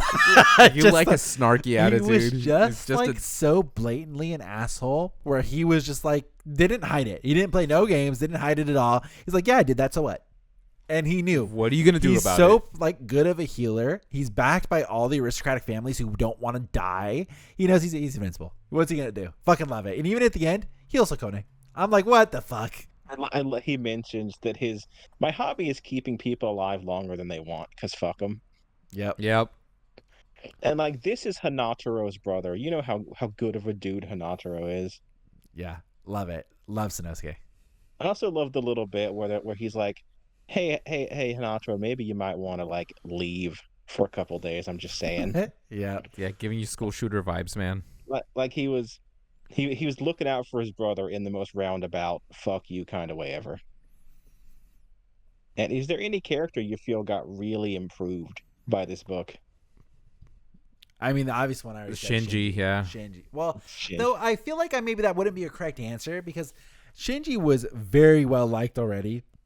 Had a cool ass theme, had a cool ass entrance, got skamazed by fucking Aizen, got skamazed by Bambietta. I just think I really liked the character bits of Shinji in this one. More so like something that I still remember is when they're jumping towards the big fight that's happening in the Rakangai with Hikone originally. And Shinji's like, man, I should turn around. Like, I really shouldn't go over there. Yeah. And when he talks to Hikone and sees Hikone, he's like, this is over my head. Yeah, If I go forward, I'm going to be in a fuck ton of bullshit. Yeah, the internal dialogue, it was just way too good. Yeah, really, really good. It's just- Urahara, again, I thought had great parts in this novel. Mayuri is always good. Already loved. There's not much characters in here that I feel like I was improved upon from reading this novel. How you, Jose? I'm with Sam. I did like Shinji a lot. Kyoraku, I still like him. I already liked him, but he was definitely more interesting here too. Especially his conversations with that bitch Tokinada were so fun. Yeah. My Yeah, answer is always it's always ahead. Lil Toto. Oh yeah, okay. Lil Toto's Great shout. always Great shout. fantastic. Great The shout. actual mastermind behind the Bambis. I just feel like Lil Toto I didn't think about because once again, which obviously this would have been much different before the anime, but I feel like with Thousand Year Blood War anime and like seeing Lil Toto talk and be animated, I'm like, she's cool. You can tell from the anime she's cool. Like, she's cool, but she didn't get to do a whole lot, but now she does. Yeah. I mean, I loved Grimjo's cringy moment. Which one was it? He had a bunch of them. Character who was decreased from this novel, Grimjo. No, he's the one. Remember, he's the king, and he's gonna go take on Iko Mikodomo and that's shit. Embarrassing. I was like, "That's right. Wear your crown, king." Embarrassing. That's really funny. Grimjow's having a self-realization. He's like, "I'm back," and you're like, "Ew, cringe." Meanwhile, you just hand this way, and I'm like, "Oh my god!" But Grimjow says the thing, and me and Jose are in the corner, like, "Yeah, it's so cool. You go get it." And Sam's like, dies of cringe. He posts a meme. Yeah. I really, really enjoyed Nell's interactions with him, though. Those were just funny. Oh, they were so good. Just like the Arankar's interactions. All the Arankar popped off this book. Dordoni. Here's one Dordoni character was that cool. improved from being in this novel. Loopy. Oh yeah, Loopy. I still hate him, but you know, You get him Definitely now. had. I get him now. Yeah. Yeah. I mean, he had significant improvement. You would never have guessed in a million years that you like Loopy, but you can get Loopy now. You get it. Yeah, like I totally understand why he's the way he is. Yep. Charlotte continues to be awesome. Yeah, Like, you can't say Charlotte's just stunning, dude. Is at the peak, stays at the peak. I love it. Kenpachi just exists to make cool entrances now. Yeah. He shows up. I love that it's established that Kukaku's house is where you go for meetings. Yeah, for Yeah. the top secret That's ones. off the grid meetings. Yeah, but spoilers for when we eventually get to Death Saves Strawberry, people are going to hang out at Kukaku's house Let's go. Perfect. because that's where you go. And let's see, did I have any other things? Is there anything you particularly want to take away that you enjoyed the most? What's your best scene out of all three? What's your favorite scene in all of it? I really like the end, the Tozen bit where he fulfills the Great. The part. promise. Yeah. Great That- call. that for me Great was call. just great the- call. Great call. We all forgot. Do you believe this improved Tosin as a character at all? Yes. Yeah, 100%. 100%. 100%. That's a good choice, Jose. What do you think, Sam? Sheesh. I would give my favorite parts of this novel out of all of Bleach, my favorite parts of them actually combining attacks. And there was two parts that they did that. Obviously, we talked about the Tokinada bit where he was going ape shit, doing all kinds of stuff. But the battle against Ikebikadomoe, where they all did their combo The attack super as combo? well, Yeah. with Hannibal and the undead, the zombie corpse unit, where they all did their combo attack against the giant Ikebikadomoe. Fantastic. I Love love it. Iko Domoe gets up, and then mini broken hands and everything. Yeah, Smacks fucking him down. awesome. And it's about goddamn time. Yep. Hey, Jujutsu Kaisen, that guy. Yep. Yep. About goddamn time. My favorite is Little Toto's conversation with Grimmy. Yeah, that was really good. And Lil Toto's conversation with Nell, where they both also ate the thing. Cool. They ate the thing, and Little Toto's conversation with Grimjow, where she's like, "So is Nell like do a thing with Ichigo?" And Grimjow's like, "Nah." Lil Toto's conversation with anybody. Period. Yeah, it's just that character shows up, I'm in. Let's go. Yeah. Do we have any closing thoughts? None for me. I think it's an enjoyable read. I would say if you are a reader already, like you like reading novels, you like Bleach, this is obviously a fucking slam dunk. The writer does a great job handling all the characters. I think even Kubo in the ending comments says that the author did an incredible job, like maintaining all the characters all at the same time. They all feel like they're supposed to. Yeah. If you are exclusively a manga reader and you're not a novel reader, so let's I'm gonna call you a Jose. Sorry, Jose. 100%. I would say pass. I would say not necessary. Definitely not gonna change your worldview on any of the characters. If you want, let's say your favorite character is a Grimjo, a Shinji, a Hisagi for whatever reason, or a Kiraku, I think you gain a lot of value by reading this. I think a lot of those characters are very well represented in this novel, and you would benefit from reading this. I think you would enjoy it a lot. If you do not care enough, you're not really interested in the kind of political underbelly side of Soul Society, if you're not interested in the history of the Soul King, I don't think you're going to gain anything from this. There's a couple of cool bouts. There's a couple of cool combo attacks, but that's not revolutionizing your worldview on Bleach per se. So take it with a grain of salt. If you like novels, I think you'll like this book. If you don't want to read a novel, you're not going to lose anything. It's not like you're going to miss a key part of the story of Bleach. As has been hinted by the leaks, seems like that some of the stuff that you would typically think is pretty game changer in this novel might not be true. So I would take it with that. I would give these books probably a solid 4 out of 5 though. So there you go. That's a good score. What about you, Jose? In terms of score, I'd probably give it like a 4.5, almost a full 5, because legit, this has probably been the most books I've read since high school. Yeah. I'm not including manga because I read manga nonstop. And we all read dude, I was reading manga yesterday.